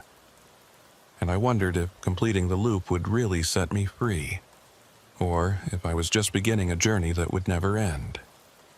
At 11:47 p.m., according to my watch, though I'd long since stopped trusting time, I left the station and got back in my cruiser. The moon was in a different position now, impossible given the passage of time, but I'd stopped questioning the impossible. I drove west, away from Station 19, following the road that should lead back to Miller Track. The mile markers counted up the way they should. 1 mile, 2 miles, 3 miles. And then, suddenly, I was back on dirt road. The pavement ended abruptly, transitioning to the familiar ruts and gravel of Miller Track. I looked in my rearview mirror, expecting to see Border Patrol Route 19 stretching behind me. But there was nothing. Just empty desert. The road was gone. I grabbed at my radio. Dispatch, Unit 17. I'm back on Miller Track. Everything's fine. Copy that, Unit 17. Karen sounded relieved. You've been off the air for almost 2 hours. We were getting worried. 2 hours? I checked my watch. It showed 1:47 a.m., but I'd been gone since 11:30 p.m. That was 2 hours and 17 minutes. Sorry, dispatch, I was investigating something. Lost track of time. Do you need to file a report? I thought about it. What would I say? That I'd found a road that didn't exist? That I'd talked to a future version of myself? That I'd waited in an abandoned border patrol station while time ran in circles? Negative. False alarm. I'm 10-8. I drove the rest of my shift in a daze, following my normal route, trying to process what had happened. As the sun started to rise around 6 a.m., painting the desert in shades of orange and gold, I passed the spot where Border Patrol Route 19 house had been. There was no sign of it, no intersection, no road sign, just empty scrubland exactly the way it had always been. But I knew it was there, waiting, existing in some space between one moment and the next, between one timeline and another, waiting for the next person to find it, to drive down its impossible length, to get caught in a loop they might never escape. I thought about the older version of me, still driving, still trapped. Had I just seen my own future? Or had I managed to avoid it? I wouldn't know for sure until next month, until November 20th, until my wedding day, if I made it that far. I made it to the wedding. November 20th, 2021. Jennifer and I got married in front of the Brewster County Courthouse, just like we'd planned. My fellow deputies were there. Karen from dispatch brought flowers. Even Sheriff Rollins showed up, which was rare for him. He usually avoided social events like the plague. Everything was perfect. Everything was normal. And I kept waiting for something to go wrong, for reality to fracture the way it had on Border Patrol Route 19. But nothing happened. The ceremony went smoothly. We took photos on the courthouse steps. We had dinner at the Riata, the nicest restaurant in Alpine. We spent our wedding night in the same house we'd been living in for 2 years, and I fell asleep next to my wife without any nightmares about impossible roads or conversations with older versions of myself. For 3 weeks, I almost convinced myself it had all been a stress-induced hallucination.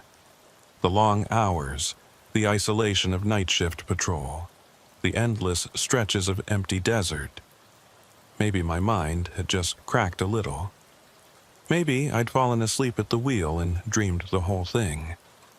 But I knew better. Because I'd kept the photo. The one the older me had shown me, the one with Jennifer in funeral dress standing alone in front of the courthouse. I'd taken it from his hand before he could pull it away, and when I'd gotten home that night, I'd found it in my jacket pocket. I kept it hidden in my locker at the station. Sometimes, during my breaks, I'd take it out and stare at it. The photo was real.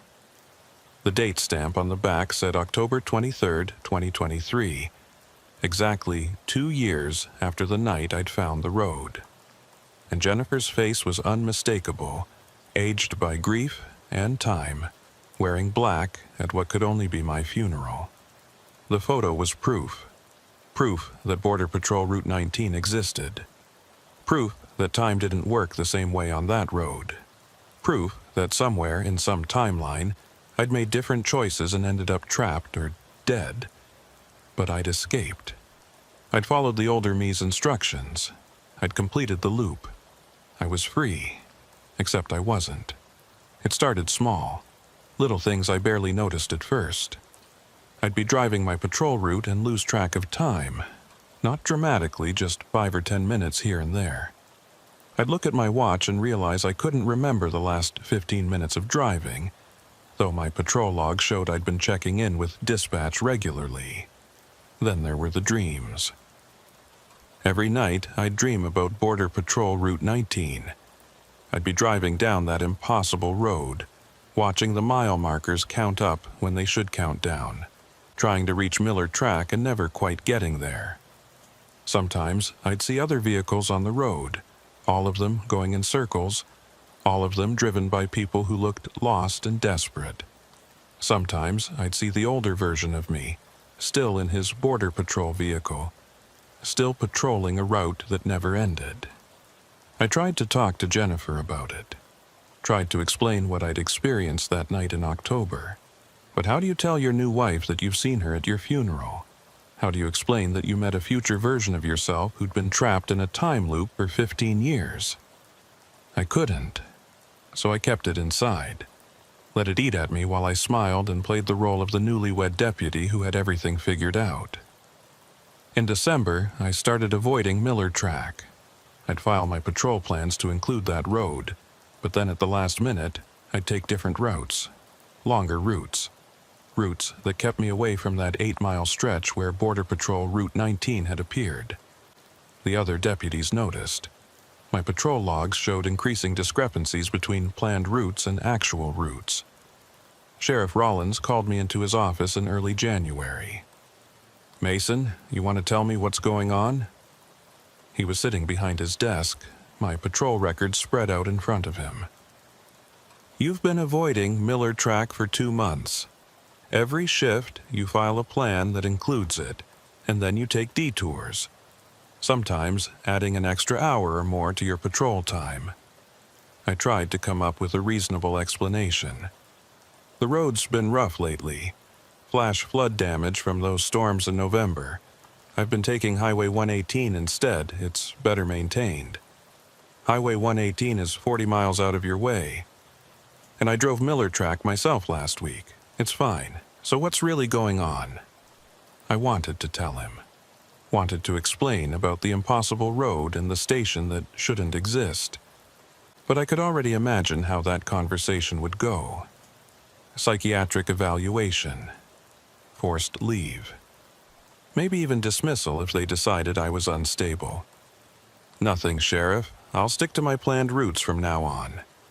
You do that, because if I see any more discrepancies, we're going to have a longer conversation about your fitness for duty. That night, I drove Miller Track for the first time since October. My hands were sweating on the steering wheel as I approached the 8-mile mark, the spot where Border Patrol Route 19 had appeared. But there was nothing there. Just empty desert on both sides of the dirt road. No paved intersection. No road signs.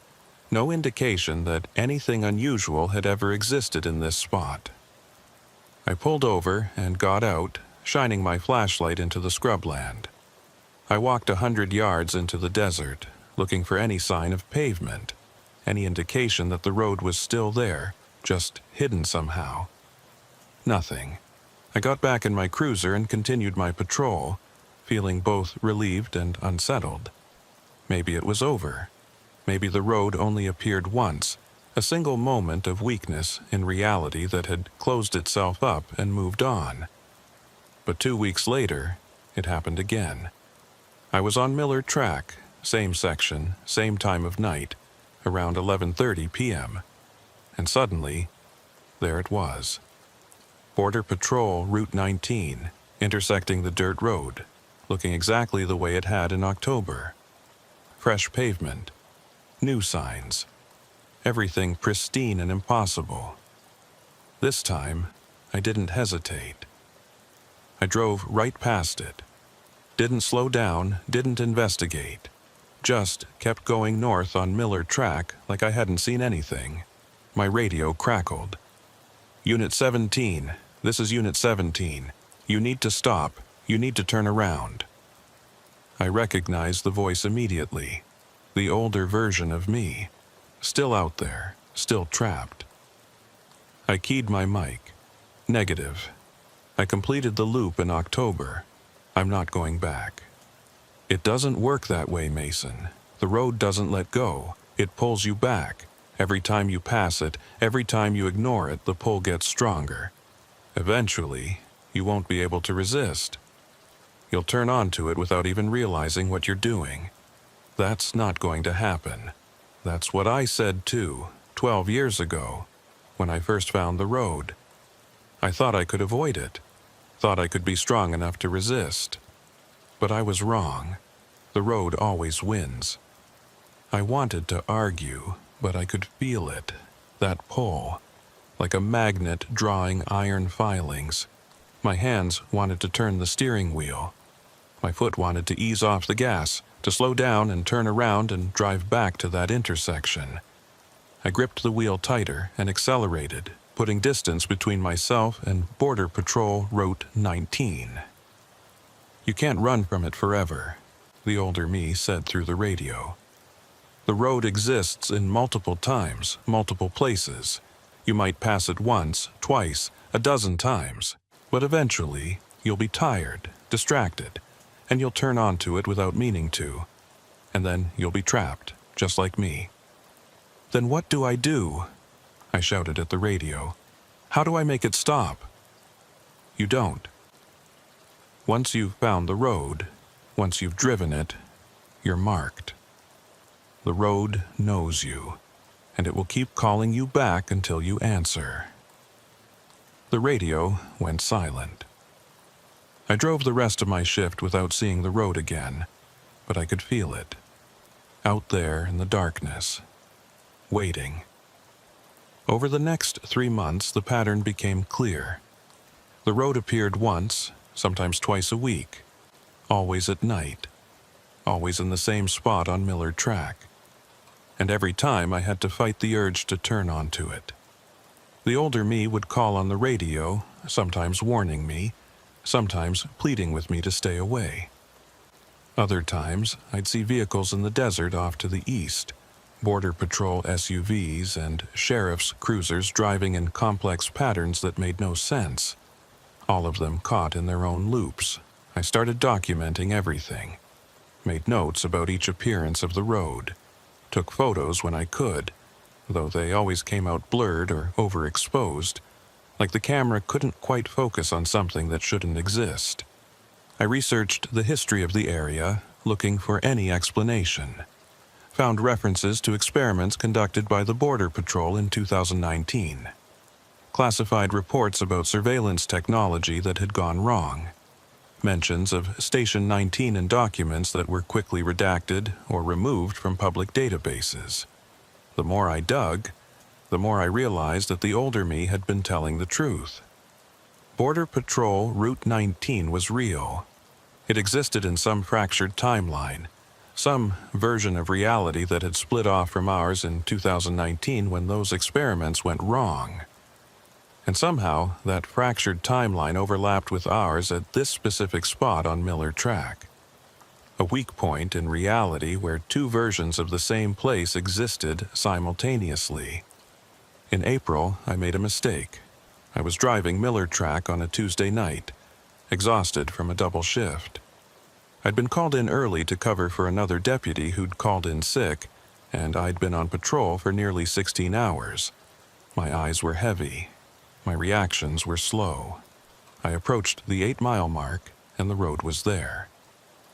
Border Patrol, Route 19, perfectly normal looking, perfectly inviting. And before I fully realized what I was doing, had turned onto it. The moment my tires hit the pavement, I knew I'd made a terrible mistake.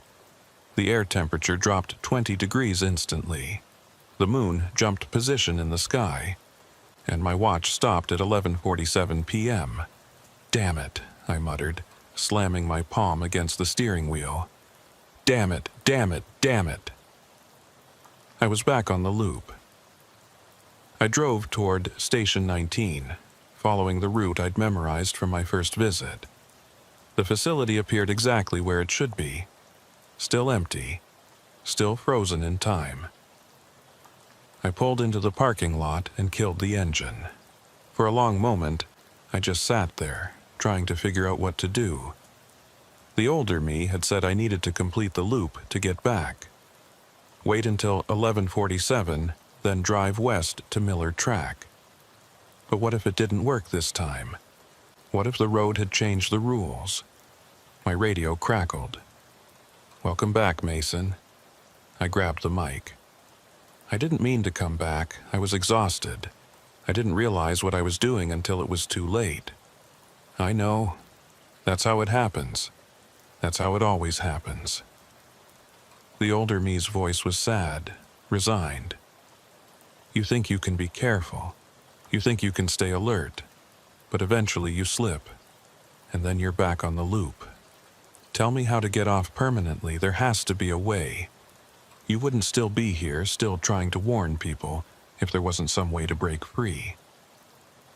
There was a long silence, then, "There might be, but it's dangerous. More dangerous than just completing the loop. Tell me." The road exists because of the experiments at Station 19.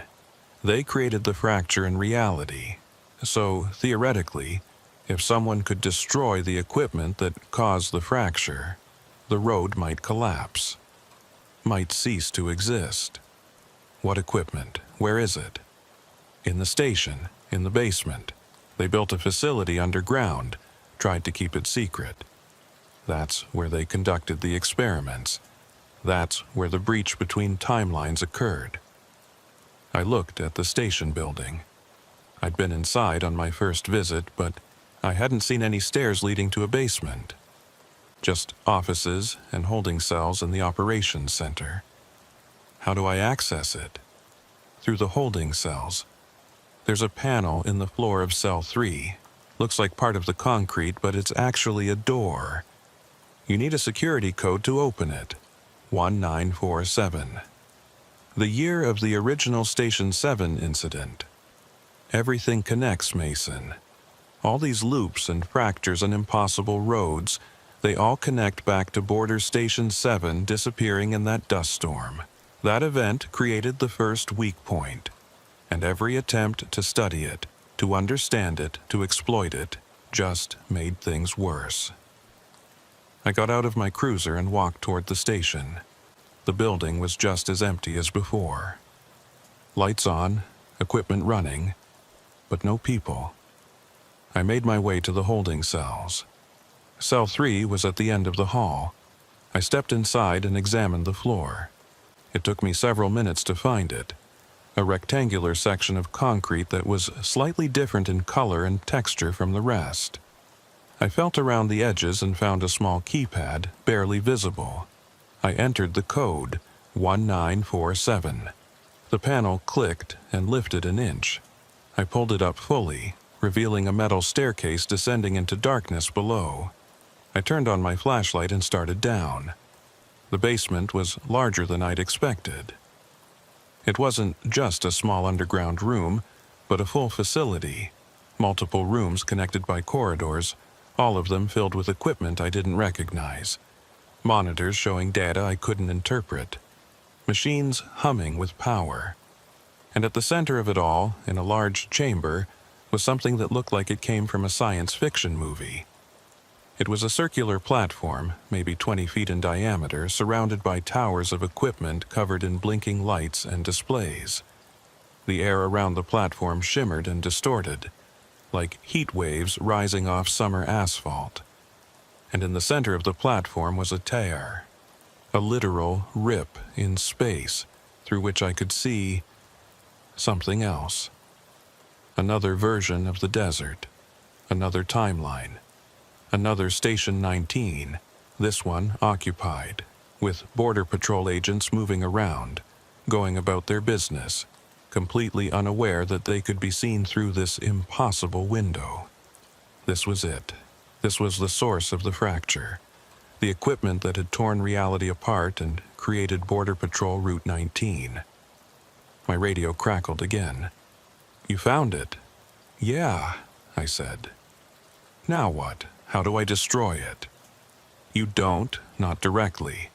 The equipment is designed to be self-sustaining. It draws power from the fracture itself, from the boundary between timelines. You can't just unplug it or smash it." "Then what's the point? Why did you tell me to come down here?" "Because there's a fail-safe. The engineers who built this, they knew it was dangerous. They knew it might spiral out of control, so they built in a shutdown sequence. If someone activates it, the equipment will reverse the process, close the fracture, seal the breach between timelines. And what happens to the road? What happens to Station 19? It collapses, ceases to exist. All the loops end. All the people trapped in them are released." There was something in his voice. Something he wasn't saying. Released how? Do they go back to their normal lives? Do they escape? Silence. "Tell me the truth," I said. "What happens to the people on the loops when the road collapses?" "They don't go back, Mason. They never existed on this road in our timeline. They exist in the fractured timeline, the one visible through that tear. When you close the fracture, you erase that timeline. Everyone in it ceases to exist.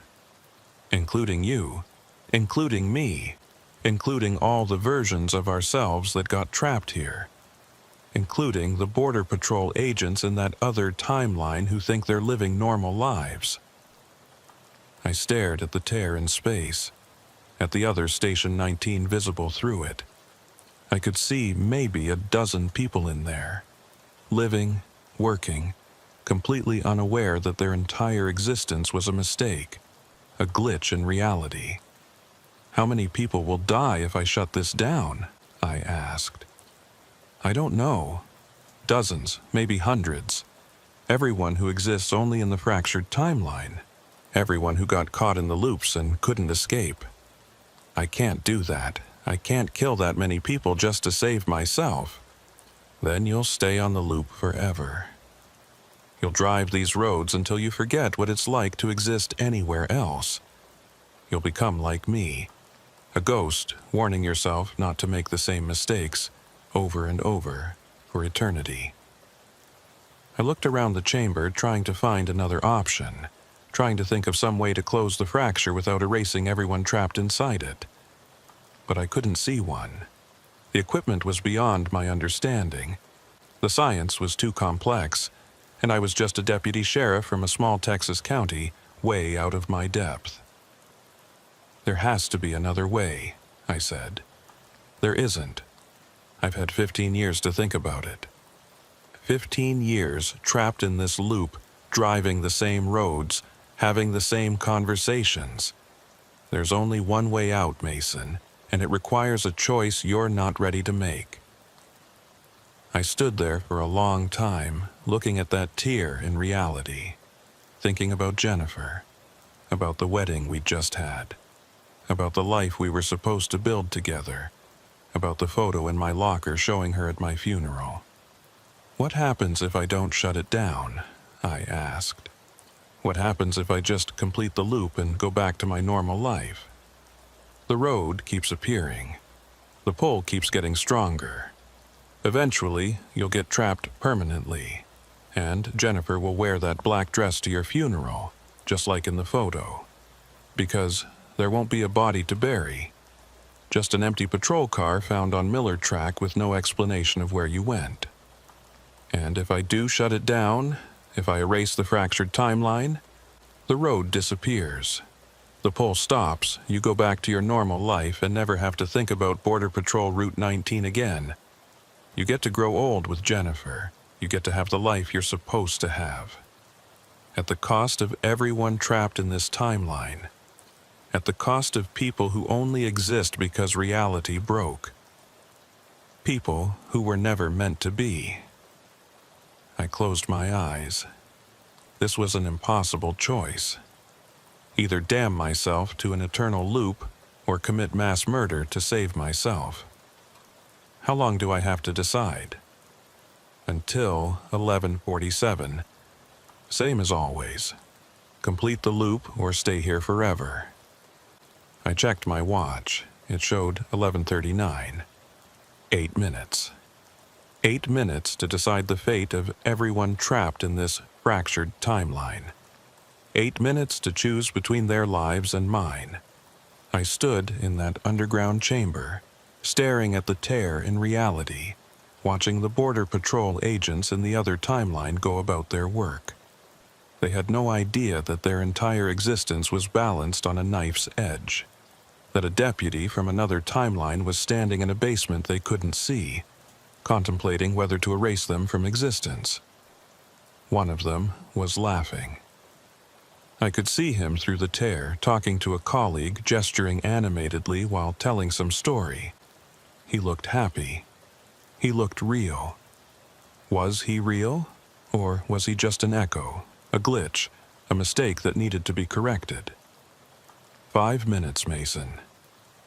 The older me's voice crackled through my radio. You need to make a choice. I walked around the platform, examining the equipment. There was a control panel on one of the towers, labeled Fail-Safe Protocol. Below it was a simple switch, protected by a clear plastic cover. All I had to do was flip that switch, and the fracture would close. The road would disappear. Everyone in this timeline would cease to exist, including the older version of me who'd been trying to help me. Tell me about your 15 years, I said into the radio. What's it like being trapped in the loop? He was quiet for a moment. It's lonely. You drive the same roads, see the same empty desert, try to warn versions of yourself who sometimes listen and sometimes don't. You watch the moon rise and set in impossible patterns. You lose track of what's real and what's memory. Do you sleep? Do you eat? Sometimes. The loop provides what you need to keep going. There's always coffee at the station, food in the break room that never runs out, beds that are always made. It's like living in a dream that never ends. That sounds like hell. It is, but it's also safe. Nothing changes. Nothing gets worse. You're stuck, but you're not dead. And after 15 years, I've almost forgotten what it's like to want anything more than this. I thought about that, about spending 15 years driving in circles, never moving forward, never going back. A kind of purgatory for people who'd made wrong turns. How many of us are there? I asked. How many versions of Mason Harper are trapped in this timeline? I've counted 17. Some have been here longer than me. Some just arrived. We all drive different sections of the road. All of us caught in our own loops, occasionally crossing paths, but never really interacting. We're all alone together. 17 versions of me. 17 lives, or one life split 17 different ways. If I close the fracture, would I be killing 17 people or erasing 17 echoes of the same person? 2 minutes, he said. I put my hand on the failsafe switch, felt the smooth plastic under my palm. It would be so easy. Just flip the switch and end this. Go back to Jennifer, go back to my life, forget that any of this ever happened. But I'd remember. I'd remember the faces I saw through that tear. The Border Patrol agents who'd done nothing wrong except exist in the wrong timeline. The 17 versions of myself who'd gotten lost on this impossible road. I'd remember that I chose my life over theirs. I can't do it, I said, pulling my hand back. I can't kill all these people. There has to be another way. There isn't, the older me said, and his voice was gentle, understanding. I've had 15 years to look for another way. I've studied this equipment. I've tried to find a solution that doesn't require erasing everyone. There isn't one. Then I'll stay. I'll complete the loop and go back and take my chances. You'll end up trapped. Maybe not today, maybe not next month. But eventually, the road will catch you. And you'll spend eternity driving in circles just like me. That's my choice to make? No, he said, and his voice was harder now. It's not, because your choice affects Jennifer. Your choice affects everyone who cares about you. They'll spend years wondering what happened to you. They'll search for you. They'll mourn you. And they'll never find answers because you'll be here, in a place they can't reach. Better that than being a murderer. Is it? Is it really better to condemn yourself and everyone who loves you to decades of grief and uncertainty? Is that more moral than ending an existence that should never have begun? I hated that he had a point. Hated that the moral high ground wasn't as clear as I wanted it to be. 1 minute, he said. I looked at my watch. 11:46. If I didn't leave the station in the next 60 seconds, I'd be trapped here. The loop would reset, and I'd be caught permanently. Unless I flipped the switch. Unless I closed the fracture and erased this timeline and everyone in it. 30 seconds. I thought about Jennifer, about our wedding day, about the plans we'd made for the future. Kids, a house, growing old together. About the photo showing her at my funeral. 20 seconds. I thought about the 17 versions of me driving in circles. About the Border Patrol agents visible through the tear. About the older me who'd spent 15 years trying to warn people away from this road. 10 seconds. About all the people who'd gotten lost on Border Patrol Route 19. All the families who'd never gotten closure. All the lives interrupted by a mistake, an experiment that went wrong, a fracture in reality that should never have existed. 5 seconds. I made my choice. I flipped the switch. The equipment around me screamed. Not literally, but the sound it made was the auditory equivalent of screaming, a high-pitched whine that seemed to vibrate inside my skull. The lights on the towers started flashing in complex patterns. The tear in reality began to shrink. Through it, I could see the Border Patrol agents in the other timeline looking around in confusion. They were starting to fade, becoming translucent, like ghosts. One of them, the one who'd been laughing, looked directly at the tier, looked directly at me.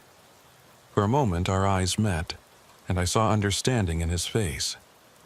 He knew what was happening, knew that his timeline was ending. He didn't look angry. He looked relieved, like he'd been waiting for this moment. Like some part of him had always known his existence was temporary. He raised his hand in a wave. A goodbye. Then he was gone. They were all gone.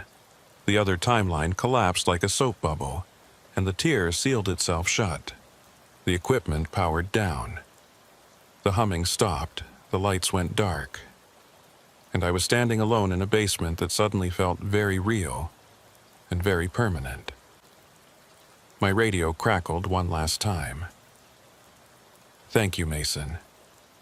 The older me's voice was faint now, fading. "Thank you for being strong enough to make the choice I couldn't make. For ending this. For letting us all rest." "I'm sorry," I whispered. "Don't be. We were never really alive. We were just echoes. Reflections. It's better this way." The radio went silent. Completely silent. No static, no background hum, just dead air. I climbed the stairs back to the main level of the station. The building felt different now, more solid, more real. The clocks on the walls were still stopped at 11:47, but there was a sense of finality to it. Like this moment had been frozen not because it was repeating, but because it was ending. I walked outside. The parking lot was empty now. No border patrol vehicles, no sheriff's cruisers. Just my patrol car, sitting alone under the impossibly bright stars. I got in and started the engine. Drove west, away from Station 19, following Border Patrol Route 19 toward where it should intersect with Miller Track. And then I was on dirt road. The transition was smooth, seamless. No dramatic change. No sense of crossing between timelines. Just pavement becoming gravel, and then I was back on familiar ground. I looked in my rearview mirror. Station 19 was still visible in the distance, lights on, exactly as I'd left it. But it was fading now, becoming transparent, like a mirage dissolving in the morning heat. Within seconds it was gone completely. And so was Border Patrol Route 19, just empty desert where the paved road had been. I grabbed my radio. "Dispatch, Unit 17. I'm back on Miller Track." "Copy that, Unit 17. Karen's voice was normal, professional, showing no sign that anything unusual had happened. "What's your status?" 10-8, continuing patrol." I checked my watch. It showed 11:52 p.m. Less than 5 minutes had passed since I'd turned on to Border Patrol Route 19. The entire experience in the fractured timeline, descending into the basement, examining the equipment, making the choice to close the fracture, had occurred in less time than it took to drive to the corner store. Time was strange near that fracture. But the fracture was gone now, sealed, erased from reality, along with everyone who'd existed only within it. I drove the rest of my shift on autopilot, my mind replaying everything that had happened. The faces I'd seen through the tier, the older version of me thanking me for ending his loop, the Border Patrol agent who'd waved goodbye as his timeline collapsed. I'd killed them all, erased them from existence, and I'd done it to save myself. Was that murder? Or was it just correction? Setting right something that had gone wrong? I didn't know. I still don't know. When my shift ended at 6 a.m., I drove home to Jennifer. She was in the kitchen making coffee, still in her pajamas, hair messy from sleep. She smiled when she saw me. "Hey, how was your shift?" "Quiet," I lied. "Nothing unusual." She kissed me and handed me a cup of coffee. "You okay? You look tired." "Just a long night. I'll sleep it off." But I didn't sleep. I lay in bed staring at the ceiling, thinking about the choice I'd made, wondering if there had really been no other option, or if I'd just taken the easy way out. That afternoon, I went to the station and opened my locker. The photo was still there, Jennifer in black, standing alone in front of the courthouse. But as I watched, the image began to fade. The colors bleached out, the details blurred, and within seconds the photo was completely blank. Just an empty piece of photo paper. The timeline where I died on Border Patrol Route 19 and had been erased. The future where Jennifer attended my funeral no longer existed. By closing the fracture, I'd changed my own fate. I should have felt relieved, grateful. I'd saved my own life and secured my future with Jennifer. Instead, I felt hollow. Over the next few weeks, I kept waiting for consequences. For some sign that what I'd done had cosmic repercussions, that erasing a timeline full of people would somehow come back to haunt me. But nothing happened. Life went on normally. I worked my shifts, came home to my wife, started thinking about the future we'd build together. And every time I drove past that 8-mile mark on Miller Track, I'd slow down and look for any sign of Border Patrol Route 19. But there was nothing, just empty desert.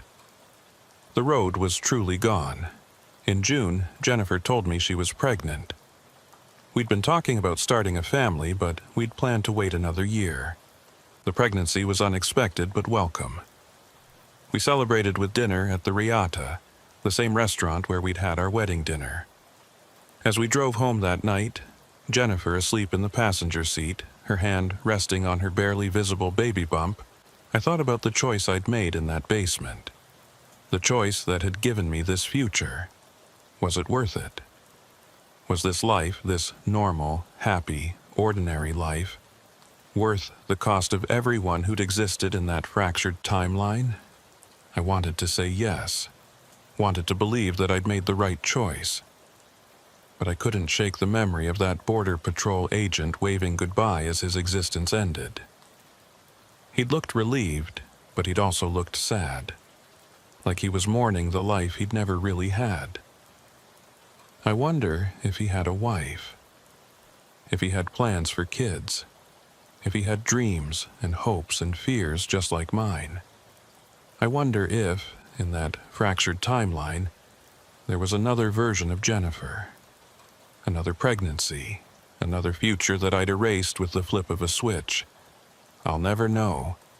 The fracture is closed, the timeline is gone, and I'm left with the life I chose to preserve. Most days I can live with that. I can focus on Jennifer and our baby and the future we're building. I can push down the guilt and the questions and the memory of faces fading into nothingness. But some nights, when I'm lying awake at 3 a.m., listening to Jennifer breathe beside me, I think about Border Patrol Route 19, about the road that doesn't exist anymore, about the 17 versions of me that I erased, about the older me who spent 15 years trapped in a loop before I ended him. And I wonder, if I could go back, if I could make that choice again, would I do the same thing? I don't know, and I'm afraid that not knowing makes me a coward. Our daughter was born in February 2022. We named her Claire, after Jennifer's grandmother. She was perfect. 10 fingers, 10 toes, a healthy set of lungs that she demonstrated frequently in those early weeks. Life became a blur of diaper changes and midnight feedings and the kind of exhaustion that only new parents understand. I took paternity leave, stayed home for 3 weeks, helped Jennifer navigate the overwhelming first days of motherhood. It was good, it was normal, it was everything I'd hoped for when I'd made that choice in the basement of Station 19. But the guilt never went away. I'd think about it at odd moments, while feeding Claire at 2 a.m., while changing her diaper, while rocking her to sleep. I'd think about the Border Patrol agents I'd erased, about whether any of them had children, about whether I'd ended not just their lives but the lives of their sons and daughters too, about the 17 versions of me who'd been trapped in time loops, driving the same roads forever, until I'd flipped that switch and ended them all. Were they grateful? Or did they resent me for making a choice they'd been too weak to make themselves? I'd never know. In March, I went back to work, back to the night shift, back to patrolling the empty desert roads, back to the familiar routine of calls and paperwork and long hours alone with my thoughts. And on my third shift back, I drove past that 8-mile mark on Miller Track. The road was there. Not Border Patrol Route 19. That was gone, erased, sealed away when I'd closed the fracture. But there was a road there now, a dirt track branching off to the east, leading into the desert. It hadn't been there before. I'd driven past this spot countless times since last April, and there had never been anything but empty scrubland. Now there was a road. I slowed down, my heart pounding. This couldn't be happening. I'd closed the fracture. I'd erased the timeline. Border Patrol Route 19 was gone. But this wasn't Border Patrol Route 19. This was something else. I grabbed my radio. Dispatch Unit 17. I'm on Miller Track 8 miles north of 118. I'm seeing a road here that's not on the maps. Can you confirm? Stand by, Unit 17. Karen's voice was calm, professional. I could hear her typing. I'm not showing any roads in that area. Are you sure about your location? I checked my GPS. The coordinates were exact. I was right where I thought I was. Positive. I'm looking at a dirt road heading east, not on any maps? Negative. Nothing in the database. I sat there for a long moment, trying to decide what to do. Every instinct was telling me to drive past it, to ignore it, to not make the same mistake twice. But I was a cop. It was my job to investigate. And I needed to know if this was connected to what I'd done last April, if closing the fracture had somehow created a new problem. I turned onto the dirt road. The moment my tires left Miller Track, I knew something was wrong. The air pressure changed. The temperature dropped. And when I looked at my dashboard clock, I saw that it had stopped. Not at 11:47, like on Border Patrol Route 19. At 2:23 a.m., the exact time Claire had been born. I drove slowly down the dirt road, watching for any signs of what might be ahead. The desert looked normal. Scrub brush, rocks, the occasional mesquite tree. But the shadows were wrong again, falling at impossible angles. After about 2 miles, I saw a building in the distance. Not a border patrol station this time, but a house. A small ranch house with a porch and a pickup truck parked out front. As I got closer, I could see lights on inside, could see someone moving around through the windows. I pulled up to the house and killed my engine. Sat there for a minute, trying to decide if I should investigate or turn around and leave. The front door opened, and someone stepped out onto the porch. It was me. Not the older version from Border Patrol Route 19. Not a future me or a past me. Just me. Looking exactly the way I looked now. Wearing civilian clothes, holding a cup of coffee. He waved. Took you long enough. I've been waiting for you. I got out of my cruiser slowly, my hand near my service weapon. Who are you? I'm you, Mason, or rather, I'm the version of you who didn't close the fracture. The version who chose to stay on the loop instead of erasing everyone. I felt my stomach drop.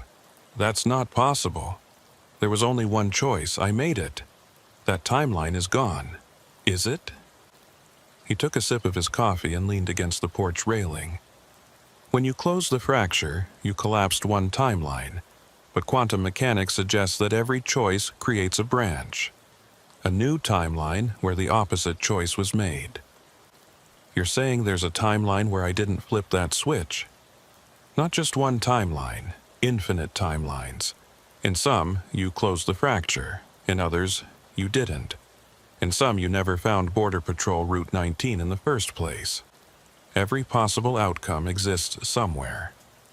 I climbed the porch steps and stood facing him, looking at my own face, my own body, seeing the same exhaustion and guilt I felt reflected back at me. "So, what happened to you?" I asked. "In your timeline?"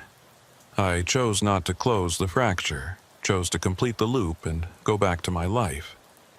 And for a while, it was okay. I married Jennifer, we had Claire, everything was normal. For a while? The pull never stopped.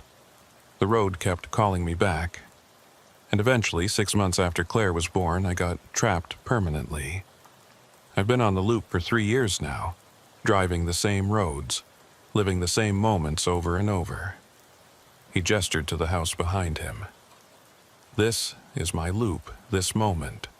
The last time I was truly happy, before I realized I'd never escape. Before I understood what I'd given up by trying to take the moral high ground. So you're telling me I made the right choice? That I should feel good about erasing all those people? I'm not telling you anything. I'm just showing you what the alternative looks like. You chose to close the fracture and live with the guilt. I chose to keep it open and live with the consequences. Neither of us is happy, Mason. Neither of us found a good solution. I looked at the house. Through the windows I could see more of him. Different versions, all living in their own loops, all trapped in moments they couldn't escape. Some were holding baby Claire. Some were kissing Jennifer. Some were just sitting alone, staring at nothing. How many of us are there? I asked. Too many to count. Every version that found Border Patrol Route 19 and made a choice. We're all here, all existing in our own loops, all living with the consequences of our decisions. And the ones who closed the fracture, the ones like me, they're not here, they escaped. They went back to their normal lives, but they carry the guilt forever.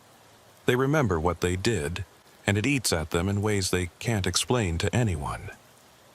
He finished his coffee and set the cup on the porch railing.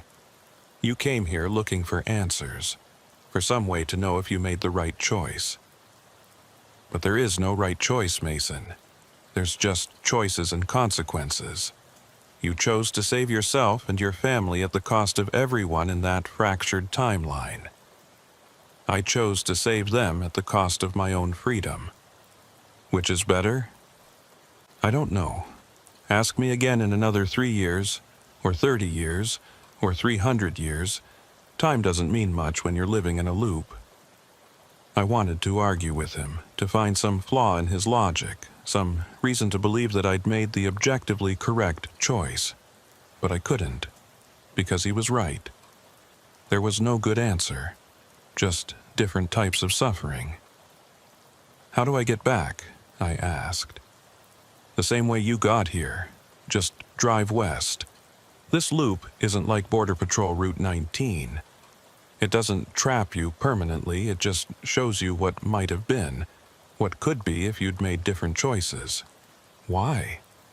What's the point of showing me this? He smiled, but there was no humor in it. Because you needed to see it, needed to understand that you're not a monster for the choice you made. You're just a man who was put in an impossible situation and did the best he could. Just like I did. Just like all the other versions of us scattered across infinite timelines. I turned to walk back to my cruiser, then stopped. The older me from Border Patrol Route 19, the one who'd been trapped for 15 years. He thanked me for ending his loop. Was he grateful, or did he resent me? Both. He was grateful to finally rest, but he resented that you got to live while he faded away. That's the nature of choice, Mason. Every decision has a cost, and someone always pays it. I got in my cruiser and started the engine. Through the windshield, I could see the other me standing on the porch, watching me leave. He raised his hand in a wave that looked like goodbye. I drove west, back toward Miller Track. The dirt road was exactly where it had been, and within minutes I was back on familiar ground. When I looked in my rearview mirror, the road was gone. Just empty desert again. My dashboard clock started working again. It showed 2:31 a.m. 8 minutes had passed since I'd turned onto that dirt road. 8 minutes to see an alternate version of my life and understand that there were no good choices, only different flavors of regret. I finished my shift without incident. Drove home as the sun was rising, painting the desert in shades of gold and orange. Jennifer was up, feeding Claire, looking tired but happy. "How was work?" she asked. "Quiet," I said. And this time it wasn't entirely a lie. I've thought a lot about that night, about the other me trapped in his loop, living the same happy moment over and over while understanding that it would never progress, never change. About whether that's better or worse than living free with the memory of what I'd done to earn that freedom. I don't have an answer. I'm not sure there is one. What I do know is this. Border Patrol Route 19 is gone. The fracture is closed. The timeline I erased no longer exists. But the choices I made that night in the basement of Station 19 will stay with me forever.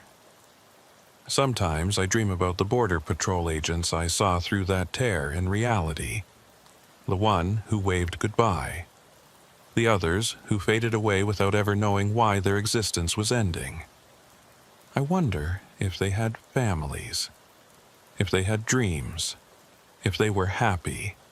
I wonder if, in some quantum sense, they're still out there, still existing in a probability wave that collapsed when I flipped that switch. Still living their lives in some version of reality I can't access. I hope they are. I hope that closing the fracture didn't actually erase them, just separated our timelines completely. I hope they're out there somewhere, going about their days, never knowing how close they came to non-existence. But I don't know if that's true, and not knowing is its own kind of punishment. Claire is 6 months old now. She's starting to smile, to recognize faces, to reach for things that catch her attention. Jennifer and I are talking about buying a house, putting down roots, building a life for our family. It's good, it's normal, it's everything I wanted. And every time I hold my daughter, every time I see Jennifer smile, I think about the price I paid for this life. The people I erased, the versions of myself I ended, the choice I made in a basement that shouldn't have existed, on a road that's now gone from all maps and all memories except mine. Was it worth it? Most days, I think yes. I look at Claire's face and tell myself that her existence justifies everything I did, that saving my family was the right choice, no matter the cost. But some nights, when I'm lying awake at 3 a.m. when the guilt is strongest and the questions won't stop, I'm not so sure. I think about the other me, trapped in his loop, living the same moment forever. He made a different choice. He tried to take the moral high ground, and he's paying for it with his freedom. Which of us is better off? I don't know. And maybe that's the real answer. Maybe there is no better off. Maybe we're all just doing our best in impossible situations, making choices we hope we can live with, and carrying the consequences forever. I haven't been back to Miller Track in 3 months. I've been avoiding it, taking different routes, adding hours to my patrol time just to stay away from that 8-mile stretch where reality gets thin and roads appear that shouldn't exist.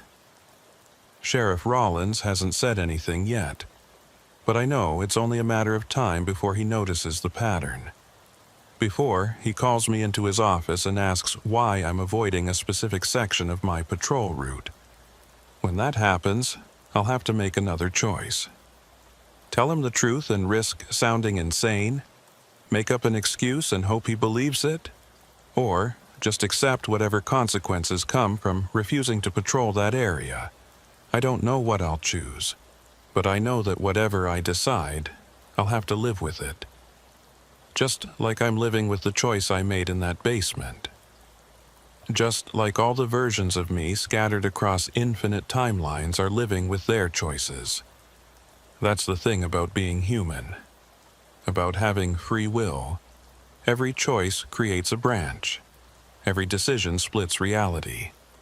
And somewhere, in some timeline, some version of you is living with the consequences of choosing differently.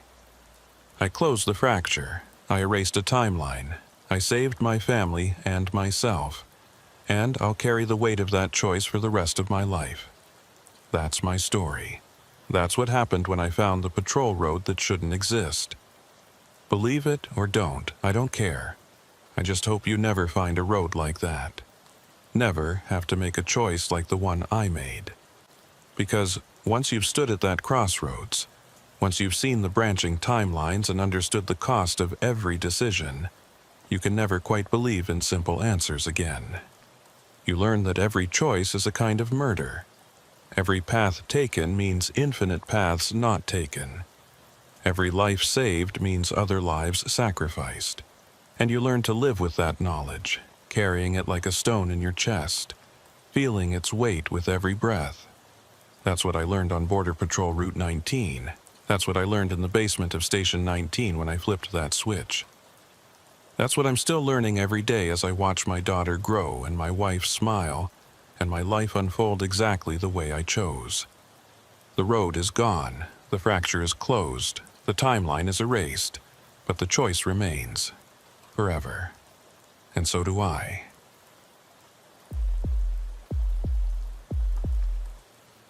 My name is Wyatt Dalton, and I've been a deputy with Terrell County Sheriff's Department for 19 years.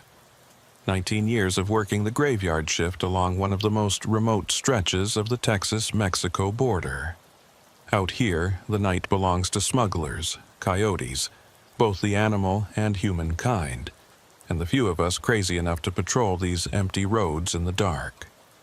I'm telling you this because something happened last year that I still can't explain. Something that makes me check my radio frequency 3 times before I start every shift. Something that wakes me up at 3 a.m. in a cold sweat, listening for a voice that shouldn't exist. It started on September 7th, 2021. A Tuesday night, warm even for early September, with the kind of humidity that makes your uniform stick to your skin within minutes of stepping outside. I'd just started my shift at 10 p.m., checking in with our dispatcher, Linda, before heading out to my patrol sector.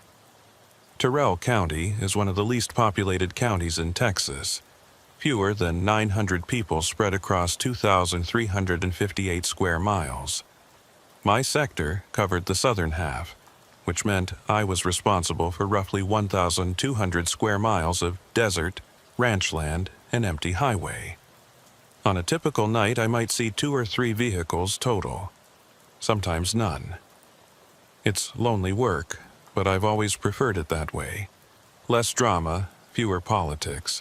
Just me and the road and the endless sky above. Around 11:15 p.m., I was heading south on Highway 349, about 40 miles from the border, when my radio crackled with static. Not unusual. We had dead zones all over the county where the signal got spotty. But then, through the static, I heard a voice. Unit 12, requesting immediate backup at the old Sanderson checkpoint. Multiple suspects, armed and dangerous. Repeat, Unit 12 requesting immediate backup. I grabbed my mic. Dispatch, this is Unit 18. Did you copy that transmission? Linda came back immediately. Negative, Unit 18. I didn't receive any transmission. What did you hear? Someone calling for backup at the Sanderson checkpoint. Said they were Unit 12. There was a pause. Unit 18, we don't have a Unit 12. Haven't had that designation in over 30 years. And the Sanderson checkpoint has been closed since 2003. I knew that. The old checkpoint had been a border patrol facility. Shut down when they consolidated operations and moved everything to newer facilities. The buildings were still there, abandoned and slowly being reclaimed by the desert, but nobody had used them in almost 20 years. Copy that, dispatch.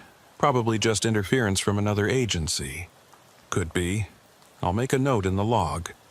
Let me know if you hear anything else. I continued south, but I couldn't shake the feeling that something was off about that transmission. The voice had sounded stressed, urgent, but also distant. Like it was coming from very far away, not just across the county, but across something else. Time, maybe, or space in a way I didn't understand. 20 minutes later, it happened again. Unit 12, requesting immediate backup at the old Sanderson checkpoint. Multiple suspects, armed and dangerous. Repeat, Unit 12 requesting immediate backup. The exact same words. The exact same inflection. Like someone had recorded it and was playing it back. I keyed my mic. Dispatch, I'm hearing that transmission again. Word for word exactly the same as before. Unit 18, I'm still not receiving anything on this end. What frequency are you monitoring? I checked my radio. Channel 3, same as always. Try switching to Channel 2, see if that clears it up. I switched channels. The transmission stopped. I stayed on Channel 2 for about 5 minutes, then switched back to Channel 3. Immediately, the voice came back. Unit 12, requesting immediate backup at the old Sanderson checkpoint. Multiple suspects, armed and dangerous. Repeat. Unit 12 requesting immediate backup. Same words, same timing, same everything. Dispatch, it's only happening on Channel 3. Some kind of interference? Linda was quiet for a moment. That shouldn't be possible. Channel 3 is our primary frequency. It's encrypted and monitored by the state. Nobody else should be able to transmit on it. Well, someone is.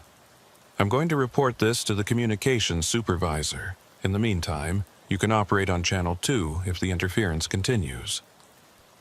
But I didn't switch channels. Something about that voice was bothering me. The urgency was real. I'd been a cop long enough to recognize genuine distress, but the repetition was wrong. Nobody calls for backup using the exact same words and phrasing multiple times. You'd update your status, provide new information, get increasingly desperate or angry or scared. This voice just repeated, like a recording or a loop. Over the next hour, I heard the transmission 7 more times. Always the same words, always the same tone, always exactly 3 minutes and 42 seconds apart. I timed it. Between each transmission, there was exactly 3:42 of silence. Then the call would repeat. Not 3:41, not 3:43, exactly 3:42 every single time. Around 1 a.m., I made a decision. I was about 50 miles from the old Sanderson checkpoint. It would take me 30 minutes to get there, and I'd be way outside my normal patrol area. But I needed to know what was causing these transmissions. Dispatch, Unit 18. I'm going to check out the old checkpoint. See if there's any equipment out there that might be causing interference. Copy that, Unit 18. Be advised, you're going to be outside your sector. I'll notify Unit 9 to cover your area. 10-4. I headed east on Route 90, then south on a series of increasingly rough dirt roads that led to the abandoned checkpoint. The area had been remote even when the facility was operational. Now, with the buildings empty and the roads unmaintained, it felt like driving to the edge of the world. The transmission continued every 3:42. I started counting down in my head, predicting when the next one would come. Sure enough, right on schedule. Unit 12, requesting immediate backup at the old Sanderson checkpoint. Multiple suspects, armed and dangerous. Repeat, Unit 12 requesting immediate backup. As I got closer to the checkpoint, I expected the signal to get stronger, clearer. But it didn't. It stayed at the same volume, the same quality. like the source wasn't actually getting any nearer. At 1:47 a.m., I arrived at the old checkpoint. The facility consisted of 3 buildings, a main operations center, a vehicle inspection bay, and what had probably been a detention facility. All of them were in various stages of decay. Windows broken, doors hanging off hinges, desert plants growing up through cracks in the pavement. I pulled up to the main building and left my headlights on, illuminating the entrance. The place looked deserted, exactly as I'd expected. No vehicles, no signs of recent activity, no equipment that might be transmitting radio signals. I grabbed my flashlight and got out of the cruiser. The night air was still warm, but there was something about the silence that made me shiver. Out here, you usually heard coyotes, or insects, or the wind through the scrub brush. But this place was dead quiet, like sound itself had been swallowed up by the abandoned buildings.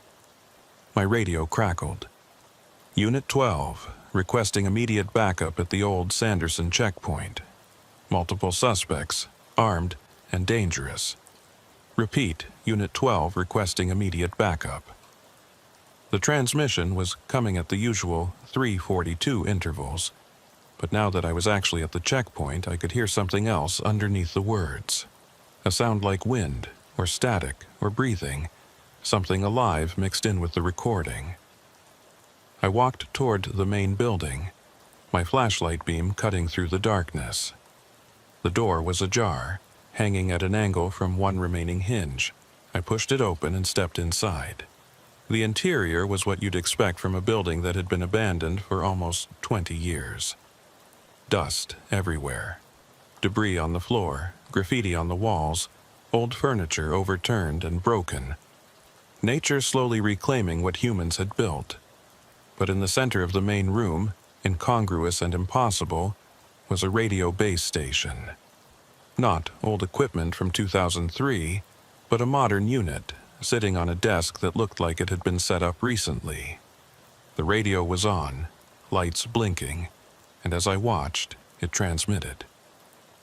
Unit 12, requesting immediate backup at the old Sanderson checkpoint. Multiple suspects, armed and dangerous. Repeat, Unit 12 requesting immediate backup. The sound came from the radio's speaker, but also from my handheld unit clipped to my belt. Stereo transmission echoing in the empty room. I walked over to the desk. The radio was plugged into a portable generator that was humming softly in the corner. Someone had been here recently. Someone had set this up. I examined the radio unit. It was a standard law enforcement model, similar to what we used at the station, but the frequency display was wrong. It showed channel 3, our primary frequency, but the numbers beneath it were flickering, changing constantly like they couldn't quite lock onto a single setting. On the desk next to the radio was a logbook. I opened it. The first entry was dated September 1st, 2021, 6 days ago. The handwriting was shaky, barely legible. Day 1. Set up radio at checkpoint. Testing transmission range, need to make contact. Need them to know what happened here. Day 2. Transmission successful, repeating on 3:42 intervals. They need to understand. They need to send backup before it's too late. Day 3. Why isn't anyone responding? Can't they hear me? I'm calling for backup. There are too many of them, armed and dangerous. Need help now. Day 4. Still no response. The transmission is working. I can hear it on my receiver, but nobody comes. Nobody helps, just like before, just like the night it happened. Day 5. Tried changing the interval. Tried changing the message. Nothing works. They don't hear me. Or they hear me but don't believe me. I'm trapped here, trapped in this moment. Repeating the last thing I said before, the entry ended there. No day 6. No explanation of what before meant. I flipped through the rest of the logbook. The remaining pages were blank except for one entry at the very end, written in different handwriting. Neater, more controlled. If you're reading this, you need to destroy the radio. Don't listen to the transmissions. Don't try to respond. It's not a call for help. It's a loop, a trap. The more you listen, the more it pulls you in. Leave now. Forget you were here. Some calls shouldn't be answered. I looked up from the logbook. The radio was still transmitting, still sending out that call for backup every 3:42. But now I was close enough to hear something I'd missed before. Underneath the voice, underneath the static, there was another sound. Screaming. Faint, but definitely there. Multiple voices, overlapping, all of them calling for help in a desperate, eternal chorus. My hand moved toward the radio's power switch. I could end this right now. Turn it off, pack it up, report it to Linda, and let someone else figure out what was going on. But I hesitated, because the voice calling for backup, I recognized it now. I'd heard it before, years ago, during my training at the academy. It was the voice of Deputy Marcus Cole, a legend in Texas law enforcement.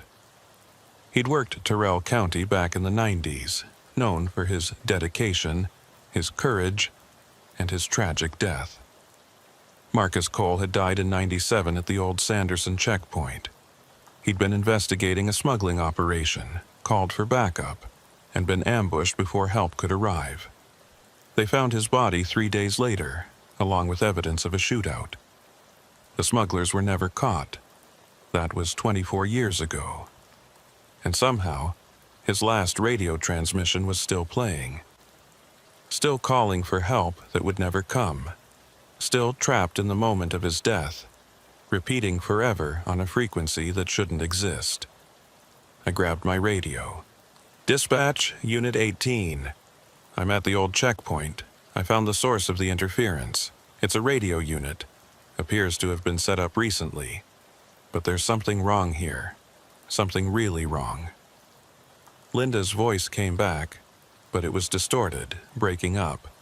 "Unit, say again, not, you clearly. Dispatch, do you copy? I'm at the checkpoint. I found static. Pure static. No voice underneath." I tried again. "Dispatch, this is Unit 18. Please respond." Nothing. Just static and that underlying sound of screaming. My watch showed 2:03 a.m. I'd been in the building for 16 minutes, but my patrol car's clock, visible through the broken window, showed 1:51 a.m. I'd lost 12 minutes somewhere, or gained them. Time wasn't working right here. I looked back at the radio. It was still transmitting Marcus Cole's voice, still calling for backup. But the interval had changed. It was no longer 3:42 between transmissions. Now it was 2:15, and getting shorter with each cycle. 2:15, 1:48, 1:21, 0:54. The transmissions were speeding up, compressing, like something was winding tighter and tighter, building toward some kind of breaking point. And underneath Marcus Cole's voice, I could now hear other voices, other officers. Other calls for help from other times, all of them layered on top of each other, all of them trapped in their final moments. I recognized some of them. Deputy Sarah Martinez, killed in 2003 during a traffic stop. Sheriff Tom Blackwell died of a heart attack while chasing suspects in 2010. Officer James Rivera, ambushed during a drug raid in 2015. All of them calling for help. All of them trapped in loops. All of them broadcasting on a frequency that connected their deaths across decades. The interval between transmissions was down to 30 seconds now. Then 20. Then 10. I reached for the power switch on the radio, but before I could touch it, all the transmissions merged into a single, sustained sound. Not words anymore. Just a chorus of screaming that seemed to come from the radio and from the walls and from the air itself. I stumbled backward, my hands over my ears, but it didn't help. The sound was inside my head, bypassing my ears entirely. I could feel it vibrating in my skull, in my chest, in my bones. And then, as suddenly as it had started, it stopped. Complete silence. I lowered my hands slowly. The radio was still on, still broadcasting, but the sound was gone. The display showed a stable frequency now, channel 3 exactly where it should be. I grabbed my handheld radio. "Dispatch, Unit 18, do you copy?" Linda's voice came back immediately, clear as day. "Unit 18, I copy. Where have you been? You've been off the air for almost 40 minutes. I was about to send someone to check on you." 40 minutes. I looked at my watch. It showed 2:06 a.m. I'd been in the building for 19 minutes. But according to Linda, I'd been out of contact for 40. "Dispatch, I'm at the old Sanderson checkpoint. I found a radio unit here that's been transmitting on our frequency. I need to report this as evidence. Copy that, Unit 18. Do you need assistance?" I looked around the abandoned building. The radio was still on, but it wasn't transmitting anymore. The generator in the corner was silent, and the logbook on the desk was gone. I walked over to where I'd seen it. The desk was covered in dust, undisturbed except for where I'd leaned against it. No logbook, no evidence that anyone had been here recently except me. "Unit 18, do you need assistance?" Linda repeated.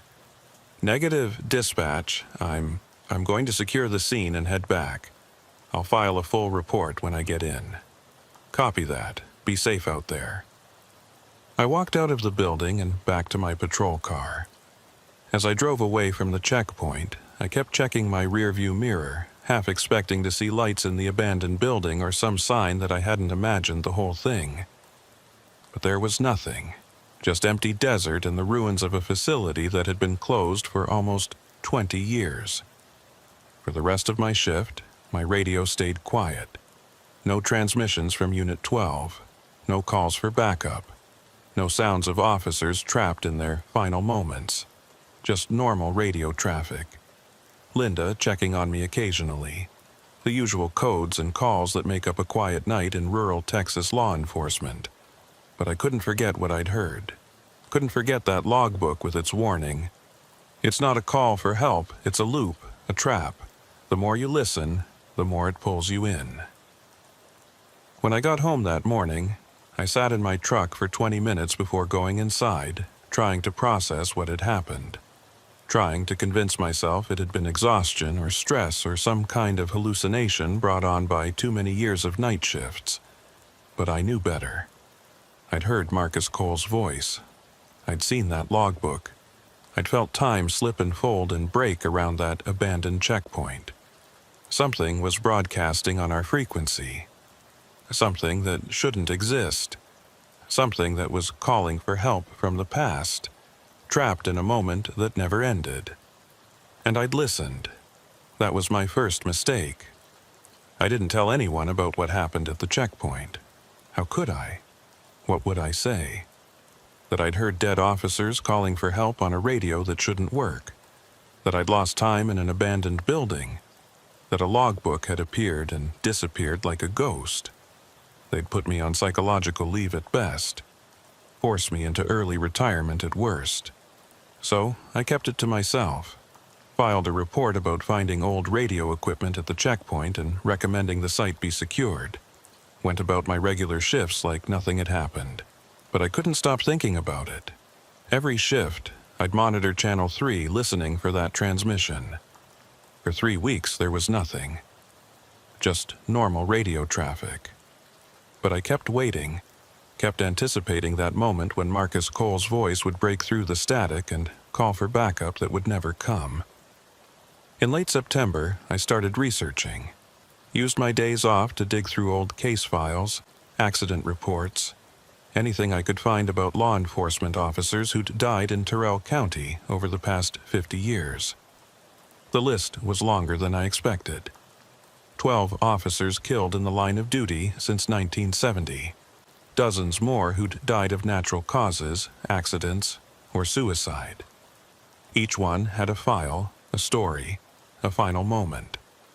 I was looking for patterns, trying to understand why Marcus Cole's transmission had been the one looping, why his voice was the one trapped. But the more I researched, the less sense it made. Marcus Cole had been a good cop, decorated, respected, loved by his colleagues. His death in D7 had been investigated thoroughly. The smugglers he'd been pursuing were never caught, but there was no evidence of a cover-up or conspiracy. Just a deputy who'd been in the wrong place at the wrong time, who'd called for backup and died before it arrived. A tragedy, but not unusual. Not something that would create a temporal loop or a broadcasting anomaly or whatever the hell I'd experienced at that checkpoint. Unless his death itself wasn't the cause. Unless something else had happened at that checkpoint. Something that went beyond one man's tragic end. I expanded my research. Started looking into the checkpoint's history before it closed. Found maintenance records, incident reports, personnel files. Most of it was mundane. Routine inspections, minor repairs, the usual bureaucratic paperwork that accumulates in any government facility.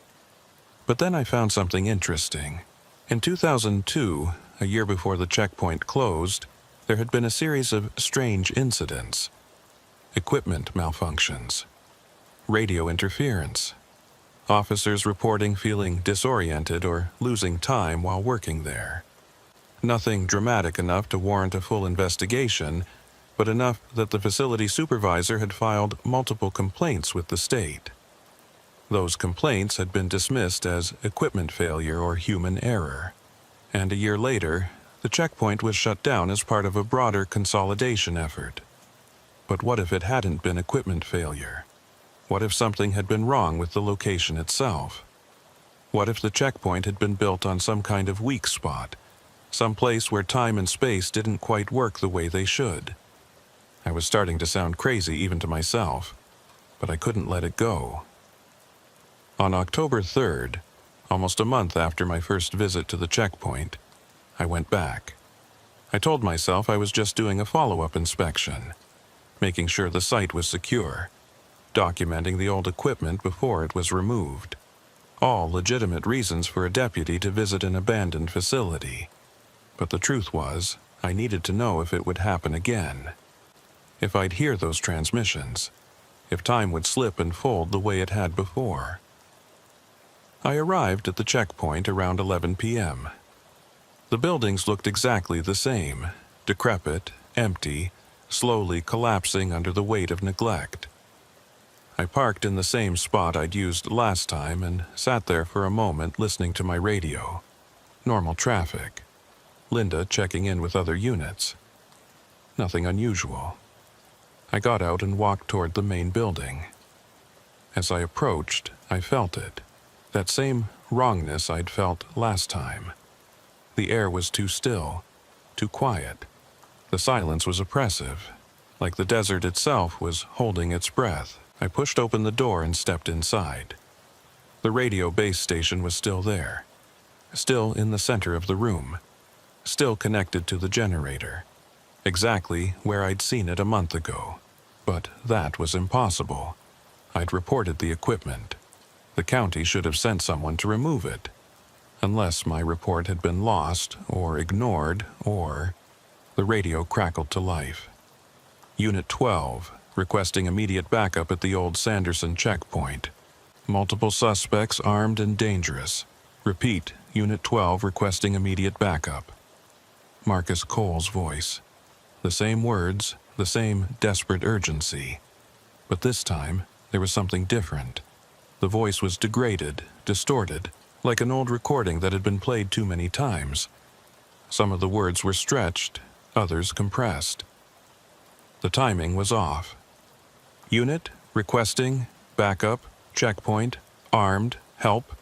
The transmission fragmented further. Individual words separated by static. And underneath it, I could hear those other voices again.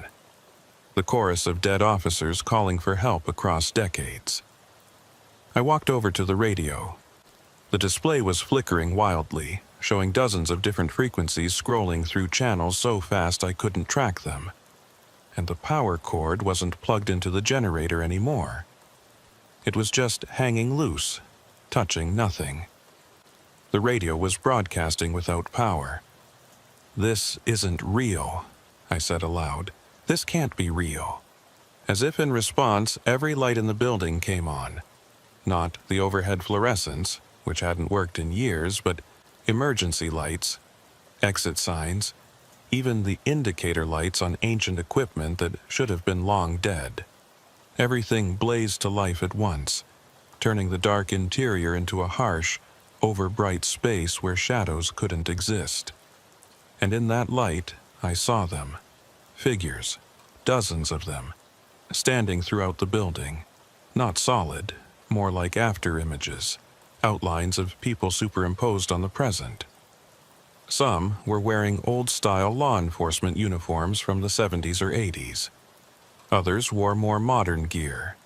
All of them were frozen in mid-action, like photographs brought to three-dimensional life. I recognized some of them from my research. Marcus Cole, standing near the door, one hand reaching for his service weapon. Sarah Martinez, crouched behind an overturned desk. Tom Blackwell, clutching his chest. James Rivera, raising his hands in a gesture of surrender or peace. All of them caught in their final moments. All of them replaying their deaths on an endless loop. And they were all looking at me. Not through me, not past me, directly at me, with eyes that recognized me, with expressions that pleaded for something I didn't understand. Help. The word didn't come from the radio. It came from all of them at once, a chorus of voices speaking in perfect unison. "Help us. Break the loop. End the transmission. Let us rest." I backed away, my hand on my service weapon even though I knew it would be useless against whatever these things were. I don't know how. I don't understand what's happening here. "The radio," they said. "Destroy the radio. Break the cycle. Free us." I looked at the radio base station. It was still broadcasting that fragmenting transmission, still scrolling through frequencies impossibly fast. The sound had become a cacophony. Voices overlapping, words blending, all of it building toward some kind of crescendo. I could destroy it, shoot it, smash it, tear it apart. That's what the warning in the logbook had said. You need to destroy the radio. But something held me back. Because destroying the radio wouldn't just end the transmissions. It would end whatever connection these officers had to the living world. It would cut them off completely, trap them forever in their loops with no way to call for help, no way to make contact. "If I destroy it," I said, "what happens to you?" The figures flickered. "We don't know. Maybe we rest. Maybe we fade. Maybe we just stop. But anything is better than this. Anything is better than dying forever, moment after moment, never moving forward, never moving back, just stuck." I walked toward the radio. The figures parted to let me pass. I could feel them as I moved through the building, not physically, but emotionally. Their desperation, their exhaustion, their desperate hope that I would free them. I reached the radio and put my hand on it. It was ice cold, despite having run continuously for who knows how long. The display had locked onto a single frequency now, Channel 3, our primary channel, and the transmission had clarified. But it wasn't Marcus Cole's voice anymore. It was mine. Unit 18, requesting immediate backup at the old Sanderson checkpoint. Multiple suspects armed and dangerous. Repeat, Unit 18 requesting immediate backup. My voice, my words, my call for help from a moment that hadn't happened yet. "No," I whispered. "No, this is wrong. I'm not trapped. I'm not in a loop." "Not yet," the chorus answered. "But you will be. If you don't break the cycle now, you'll become part of it. You'll join us. Your voice will be added to the transmission." You'll call for help forever, and no one will come. I looked around at the figures. At Marcus Cole and Sarah Martinez and all the others who died here or died somewhere else but somehow ended up connected to this place, to this moment, to this endless calling. When? I asked. When does it happen to me? When do I become like you? The figures flickered again, and for a moment, I could see through them to what lay beneath. Not empty building, but overlapping scenes. The checkpoint as it had been in 1987, as it had been in 2003, as it was now. All of them existing simultaneously. All of them real. All of them happening at once. Time doesn't work right here, they said. The loop exists outside normal causality. Past and future blur together. If you're here now, you've always been here. You'll always be here unless you break the cycle. My hand tightened on the radio. I could feel it vibrating under my palm, could feel the wrongness emanating from it like heat from a fire. This device wasn't just broadcasting signals, it was a focal point, a nexus where all these deaths intersected. Destroying it might free these officers, or it might trap them more completely, or it might do nothing at all except add my own death to the collection. I need to know, I said. If I destroy this, will you truly be free, or will you just vanish?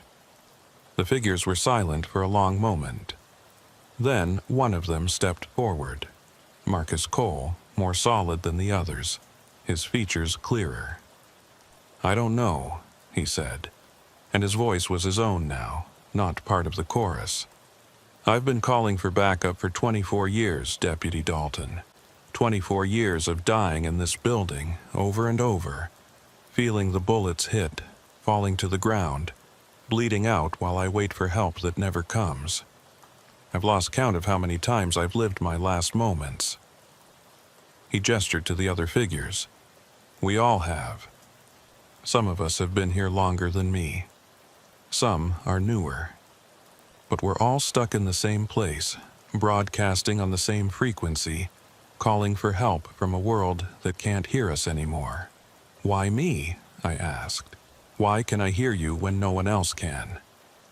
Because you listened. Most people hear the transmission and dismiss it as interference, or they investigate once and never come back. But you came back, you wanted to understand, and that opened a connection, made you part of the loop.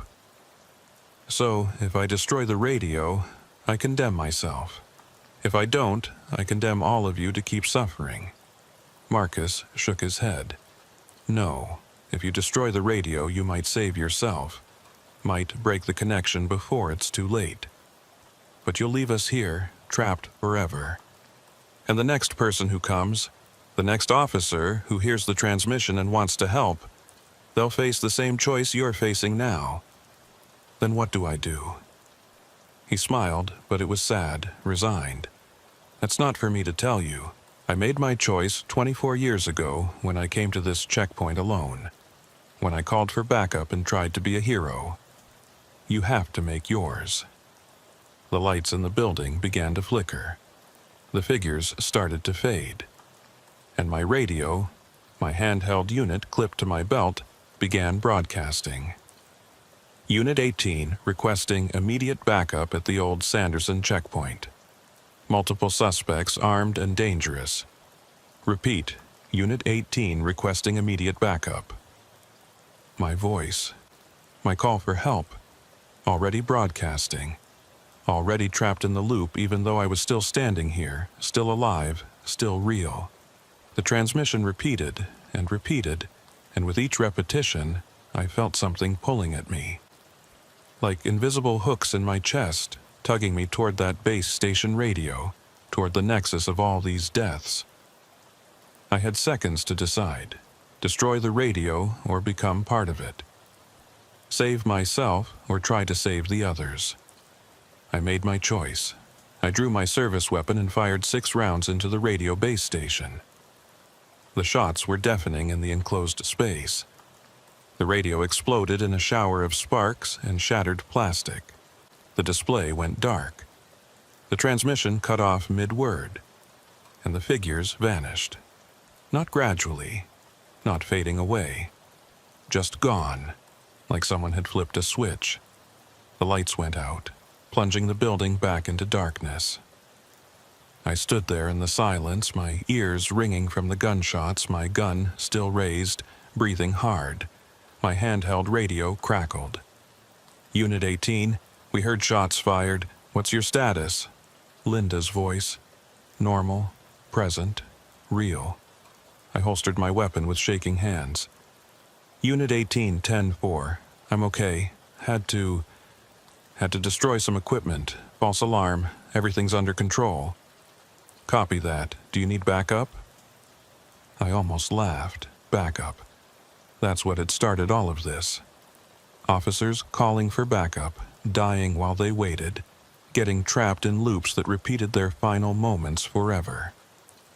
Negative, dispatch, I'm heading back. Unit 18, 10-8. I walked out of the building and got into my patrol car. Started the engine. Drove away from the checkpoint without looking back. For 3 days, I convinced myself I'd done the right thing. I'd destroyed the radio. I'd broken the loop. I'd saved myself from becoming another voice in that endless transmission. But on the 4th night, during my regular patrol, my radio crackled with a familiar sound. Unit 18, requesting immediate backup at the old Sanderson checkpoint. Multiple suspects, armed and dangerous. Repeat. Unit 18 requesting immediate backup. My voice, still broadcasting, still calling for help. The radio hadn't been the source. It had just been a receiver, an amplifier. The real loop existed somewhere else, somewhere I couldn't reach with bullets or violence or any physical intervention, and I'd just condemned myself to join it. After I heard my own transmission for the first time, I didn't sleep for 3 days. I'd lie in bed, staring at the ceiling, listening to the silence and waiting for that voice, my voice, to break through somehow, to manifest in my house, in my head, in the air around me. It didn't. The transmission only came through on Channel 3 during my shifts when I was actually patrolling, like it was tied to the act of doing my job, of being a deputy in Terrell County. I could have requested a transfer, could have quit, could have walked away from law enforcement entirely and never worked another shift in my life. But that felt like cowardice. And more importantly, I didn't think it would matter. Whatever connection had been established between me and that loop, between my present and my future, it wasn't going to be broken by something as simple as changing jobs. So I kept working, kept patrolling, kept listening to my own voice call for backup every shift. At first, it followed the same pattern as Marcus Cole's transmission had, repeating every 342 exactly the same words each time. But over the following weeks it started to change. The interval shortened. 342 became 330, then 315, then 3 o'clock, and the transmission itself started to degrade. Words dropped out or got repeated. The background noise increased, static, wind, something that sounded like breathing or crying. Unit, backup, checkpoint, armed, help me, please, someone. By November, I was hearing it every 2 minutes. The words were barely intelligible, just fragments of my voice mixed with static and that underlying sound of distress. And I started losing time. It would happen during my shifts. I'd be driving my patrol route, everything normal, and then I'd blink and suddenly I was somewhere else, miles away from where I'd been. 20 minutes gone from my memory. Half an hour. Once, almost 2 hours. Linda noticed. Unit 18, you've been off the air. Everything okay? Yeah, just lost signal. I'm fine. But I wasn't fine. I was slipping. Falling into that loop, bit by bit, moment by moment, and I couldn't figure out how to stop it. I went back to the checkpoint. Not to destroy anything. I'd learned that lesson, but to understand. To see if I could find any clue about what was really causing this, how it worked, whether there was any way to escape it. The main building was exactly as I'd left it. The destroyed radio still sat on the desk, its shattered components spread across the floor. But now there were other things too. Personal items I didn't remember seeing before. A wallet with Marcus Cole's ID, Sarah Martinez's badge, Tom Blackwell's watch stopped at 10:47, James Rivera's wedding ring, and my own hat, the one I'd been wearing during my first visit to the checkpoint, the one I thought I'd lost somewhere else entirely. These were anchors, objects that tied each officer to this place, to this loop. Physical reminders of the moments we'd been here, the choices we'd made, the transmissions we'd become part of. I picked up my hat and turned it over in my hands.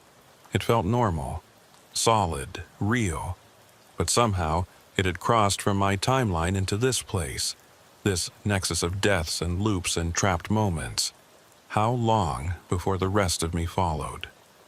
I left the checkpoint and drove aimlessly through my patrol sector, trying to think, trying to find some pattern or logic that would help me understand what I was dealing with. That's when I saw her. A woman standing on the side of Highway 349, about 40 miles from the checkpoint.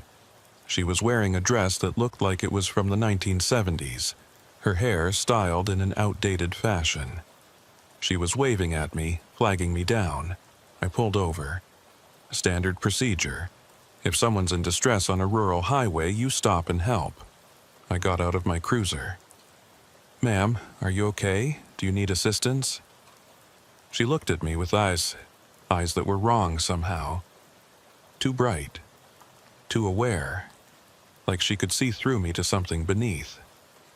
"You're one of them," she said.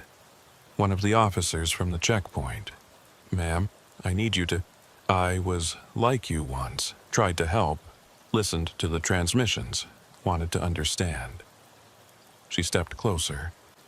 My husband was a deputy in Terrell County, died in 1979 at that checkpoint. I heard him calling for help on the radio for years afterward. Decades. I thought I was going insane. "Ma'am, I don't..." Then one day, I realized the truth. The transmissions aren't calls for help. They're echoes. Resonances. The checkpoint is built on a thin place where reality is weak, and when someone dies there, or gets too close to understanding what it really is, they become part of the resonance. They echo forever. I stared at her. "How do you know this?" "Because I've been studying it for 43 years. I've talked to families of every officer who died in connection with that place. I've researched the land, the history, what was there before the checkpoint was built, and I've learned that some places are like wounds in the world, places where the barrier between what is and what was and what will be gets damaged. What do I do? How do I stop it?" She smiled sadly. "You don't. Once you're part of the resonance, you're part of it forever. But you have a choice about what kind of echo you become. You can fight it, try to break free, and in the process make the resonance stronger. Add your desperate struggle to the chorus of voices calling for help. Or you can accept it. Stop resisting. Let yourself slip into the loop completely. And in that acceptance, maybe find some kind of peace. That's not a choice. That's surrender. Is it, or is it just recognizing that some battles can't be won?" She turned and started walking away down the highway, into the darkness beyond my headlights. "You'll figure it out, Deputy Dalton, one way or another. Everyone who gets caught in the resonance eventually does." I got back in my cruiser and sat there, trying to process what she'd said. Was she real? Or was she another echo, another manifestation of the checkpoint's wrongness? My radio crackled. "Unit, help, Trapped. Can't. Someone please. My voice fragmenting further. Barely recognizable now. And the interval had shortened to 90 seconds. I checked my watch. 2:47 a.m. But the clock on my dashboard showed 11:15 p.m. 3.5 hours of discrepancy. Time was breaking down around me, fragmenting the same way my transmission was fragmenting. I drove back toward town, but the roads weren't right. Turns I knew by heart led to unfamiliar places. Highway markers showed numbers that didn't exist, and my GPS couldn't get a signal, the screen showing only static and error messages. I was lost in my own patrol sector. In a county I'd worked for 19 years. Lost because reality itself was coming apart at the seams. Finally, after what felt like hours but might have been minutes, I found myself back at the checkpoint. I didn't remember driving there, didn't remember making the decision to return. But here I was, parked in front of the main building again, the ruins illuminated by my headlights. I got out and walked inside. The personal items were still there, the badges, the watches, the rings. But now there was more. A photo of Marcus Cole with his family, Sarah Martinez's duty log, Tom Blackwell's glasses, and a photograph of me.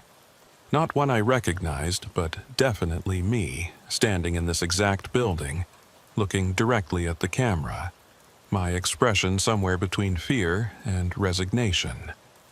I didn't remember anyone taking that photo, didn't remember posing for it. But there it was.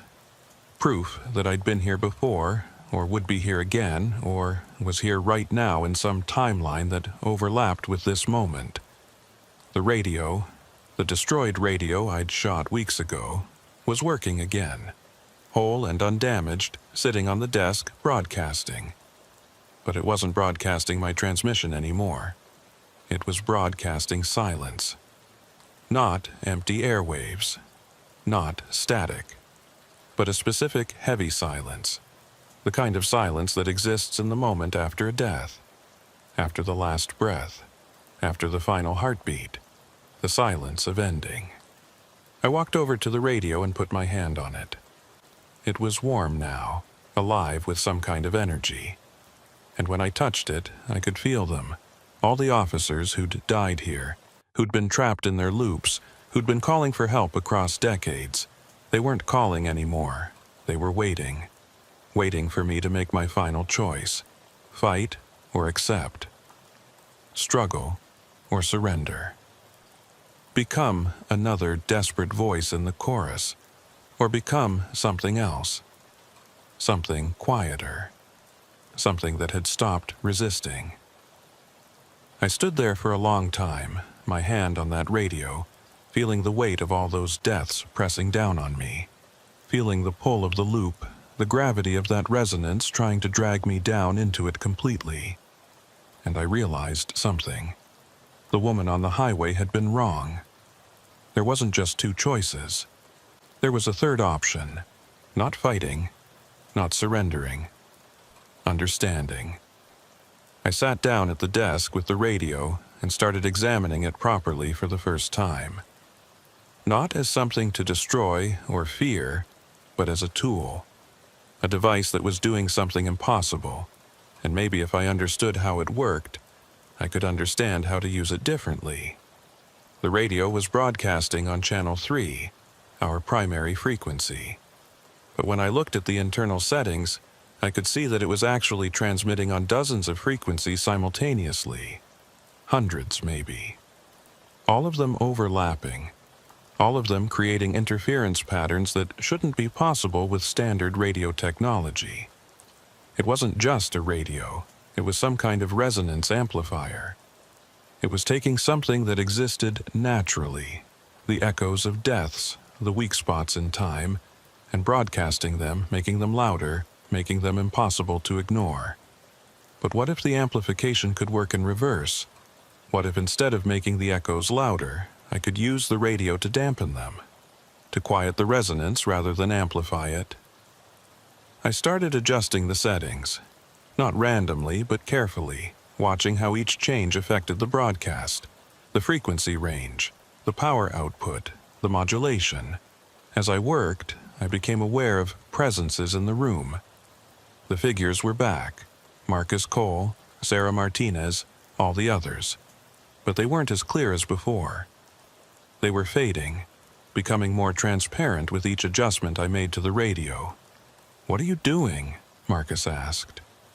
His voice was distant, like he was speaking from very far away. "I'm not sure," I admitted. "I'm trying to find the frequency where the loop breaks, where the resonance stops amplifying and starts canceling itself out. That's not how it works. The loop is fundamental. It's built into the nature of this place. Maybe. But every resonance has a frequency where it dampens, where the waves interfere destructively instead of constructively. If I can find that frequency." I continued adjusting. The figures grew fainter, and my own transmission, the one that had been repeating every 90 seconds, started to change. "Unit 18, backup, checkpoint." The words were coming less frequently now. 2 minutes between transmissions, then 3, then 5. "You're not destroying us," Sarah said. What are you doing?"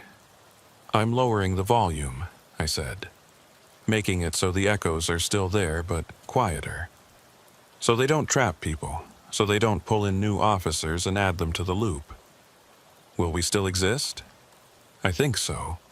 But you won't be calling for help anymore.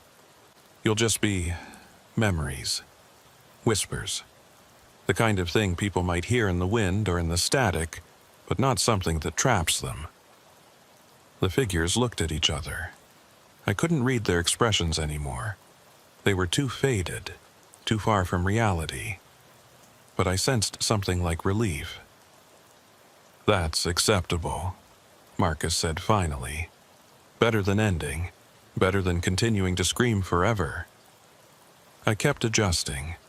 Found the frequency where the transmission dropped to once every 30 minutes. Then once an hour. Then once a day. And finally, I found the frequency where it stopped entirely. The radio went silent. The figures vanished. And the weight that had been pressing down on the checkpoint, the wrongness that had permeated this place, lifted like morning fog burning off in sunlight. I sat back and looked at the radio. It was still on, still broadcasting. But it was broadcasting on a frequency that human ears couldn't hear, that standard radio equipment couldn't detect. The resonance was still there, but it was subsonic now, below the threshold where it could trap people. My watch and the dashboard clock showed the same time now. 4:23 a.m. Time had synchronized. The fracture had healed, or at least reduced to the point where it was no longer noticeable. I stood up and walked out of the building. The desert looked normal. The silence was the regular silence of the night, not that oppressive wrongness I'd felt before. I got in my cruiser and drove back to town. My radio stayed quiet the entire way. No transmissions, no voices, no calls for help from officers who'd died decades ago. When my shift ended at 6 a.m., I wrote a report recommending that the old Sanderson checkpoint be demolished. Not because it was dangerous in any obvious way, but because the buildings were unstable, attracting trespassers, and serving no useful purpose. The county approved the demolition 3 months later. I watched from a distance as the bulldozers knocked down the main building, crushing the desk and the radio and all those personal items beneath tons of rubble. It felt like a funeral, like I was finally letting those officers rest. For a few weeks after the demolition, I still heard transmissions occasionally. Brief, fragmentary things, a word here, a phrase there. But they grew less frequent, quieter, until finally they stopped altogether. The checkpoint was gone. The loop was broken. And I was free, but I wasn't the same deputy who'd first heard Marcus Cole's voice calling for backup on a September night. I couldn't be. I'd seen too much, understood too much about the way reality could break and fold and create traps for the unwary. I started keeping a log. Not officially, just a personal document where I recorded strange calls, unexplained transmissions, anytime the radio did something that didn't quite make sense. Because I knew now that the checkpoint hadn't been unique. It had just been one weak spot among many, one place where the barriers were thin and echoes could get trapped. There would be others. In December 2021, I heard a transmission from a deputy who'd been killed in a traffic accident in 2008. His voice, calling in a vehicle pursuit that had ended in his death. The transmission repeated 3 times over a 2-hour period, then stopped. I traced it to an intersection where he'd crashed. Went there at the same time of night when I'd heard the transmission. Found nothing unusual, but I stood there for a while anyway, acknowledging his death, his service, his sacrifice, and I never heard that transmission again. In January 2022, a new officer joined our department. Young, eager, fresh out of the academy. On his second shift, he came to me with a confused expression. "Deputy Dalton, I keep hearing weird things on Channel 3, voices that don't make sense. Dispatch says they don't hear anything, but I swear, I know, I said. I hear them too sometimes.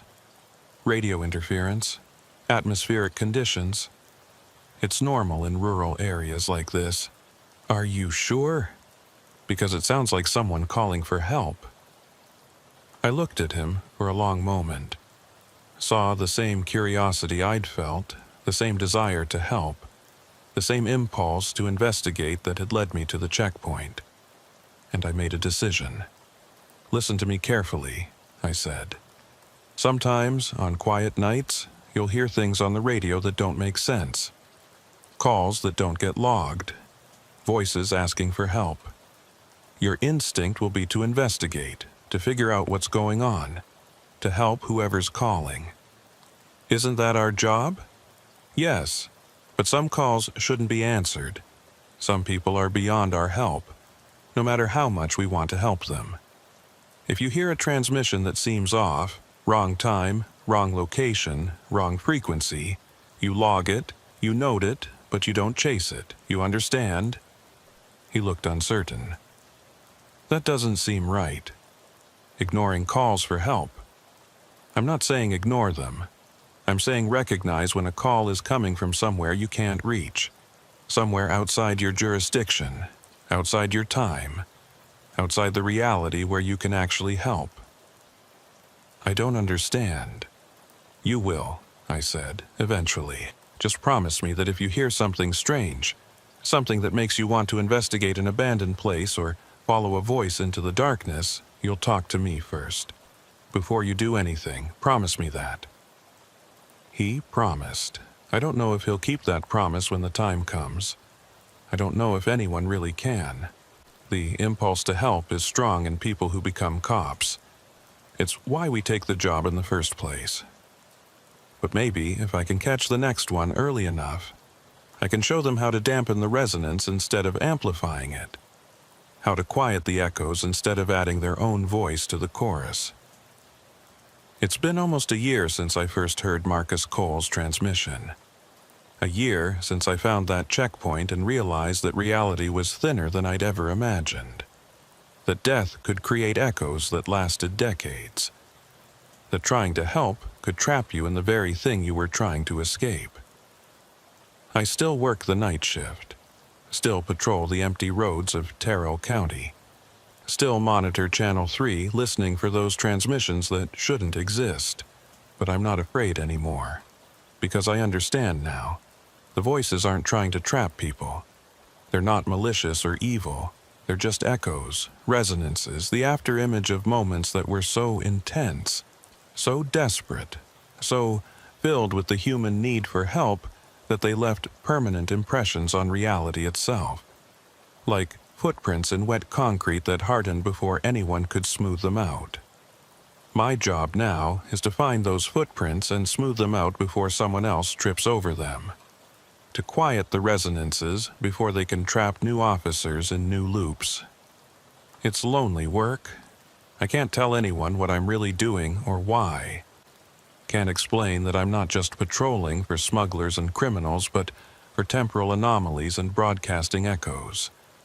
But it matters. Every transmission I trace, every resonance I dampen, every echo I quiet, that's one less trap waiting to catch an unwary officer. One less voice that will call for help across decades. One less loop that will repeat forever. Last night, I heard a new transmission. Different voice, different location, different year. An officer calling for backup during a domestic disturbance in 1991. His voice was faint, barely audible under the static. But it was there, repeating every 4 minutes, trapped in a loop that had been running for 30 years. I'm going to find it. I'm going to trace it to its source. And I'm going to find the frequency where it dampens, where it quiets, where it becomes a whisper instead of a scream. Because that's what I do now. That's what I've become. Not just a deputy. Not just someone who patrols empty roads and enforces laws. But someone who understands that reality is thinner than we think. That death leaves echoes. That some calls for help come from places and times we can never reach. And someone who knows how to make sure those calls don't trap anyone else. That's my story. That's what happened when I heard that last radio transmission. Believe it or don't, I don't care anymore. I just hope that if you're ever working a night shift, patrolling empty roads, listening to your radio in the silence, and if you hear a voice calling for help that shouldn't be there, from a time that's already passed, from someone who's already gone, you'll remember what I learned. Some calls shouldn't be answered. Some echoes should be quieted. And some frequencies exist not to amplify sound, but to dampen it. To turn screams into whispers. To let the dead finally rest. That's the frequency I'm looking for. Every night, every shift. The frequency where the loop breaks. The frequency where the echoes fade. The frequency where the last radio transmission finally goes silent. And I'll keep looking until I find it. Or until I become one of the echoes myself. Either way, someone will hear my voice calling for help someday.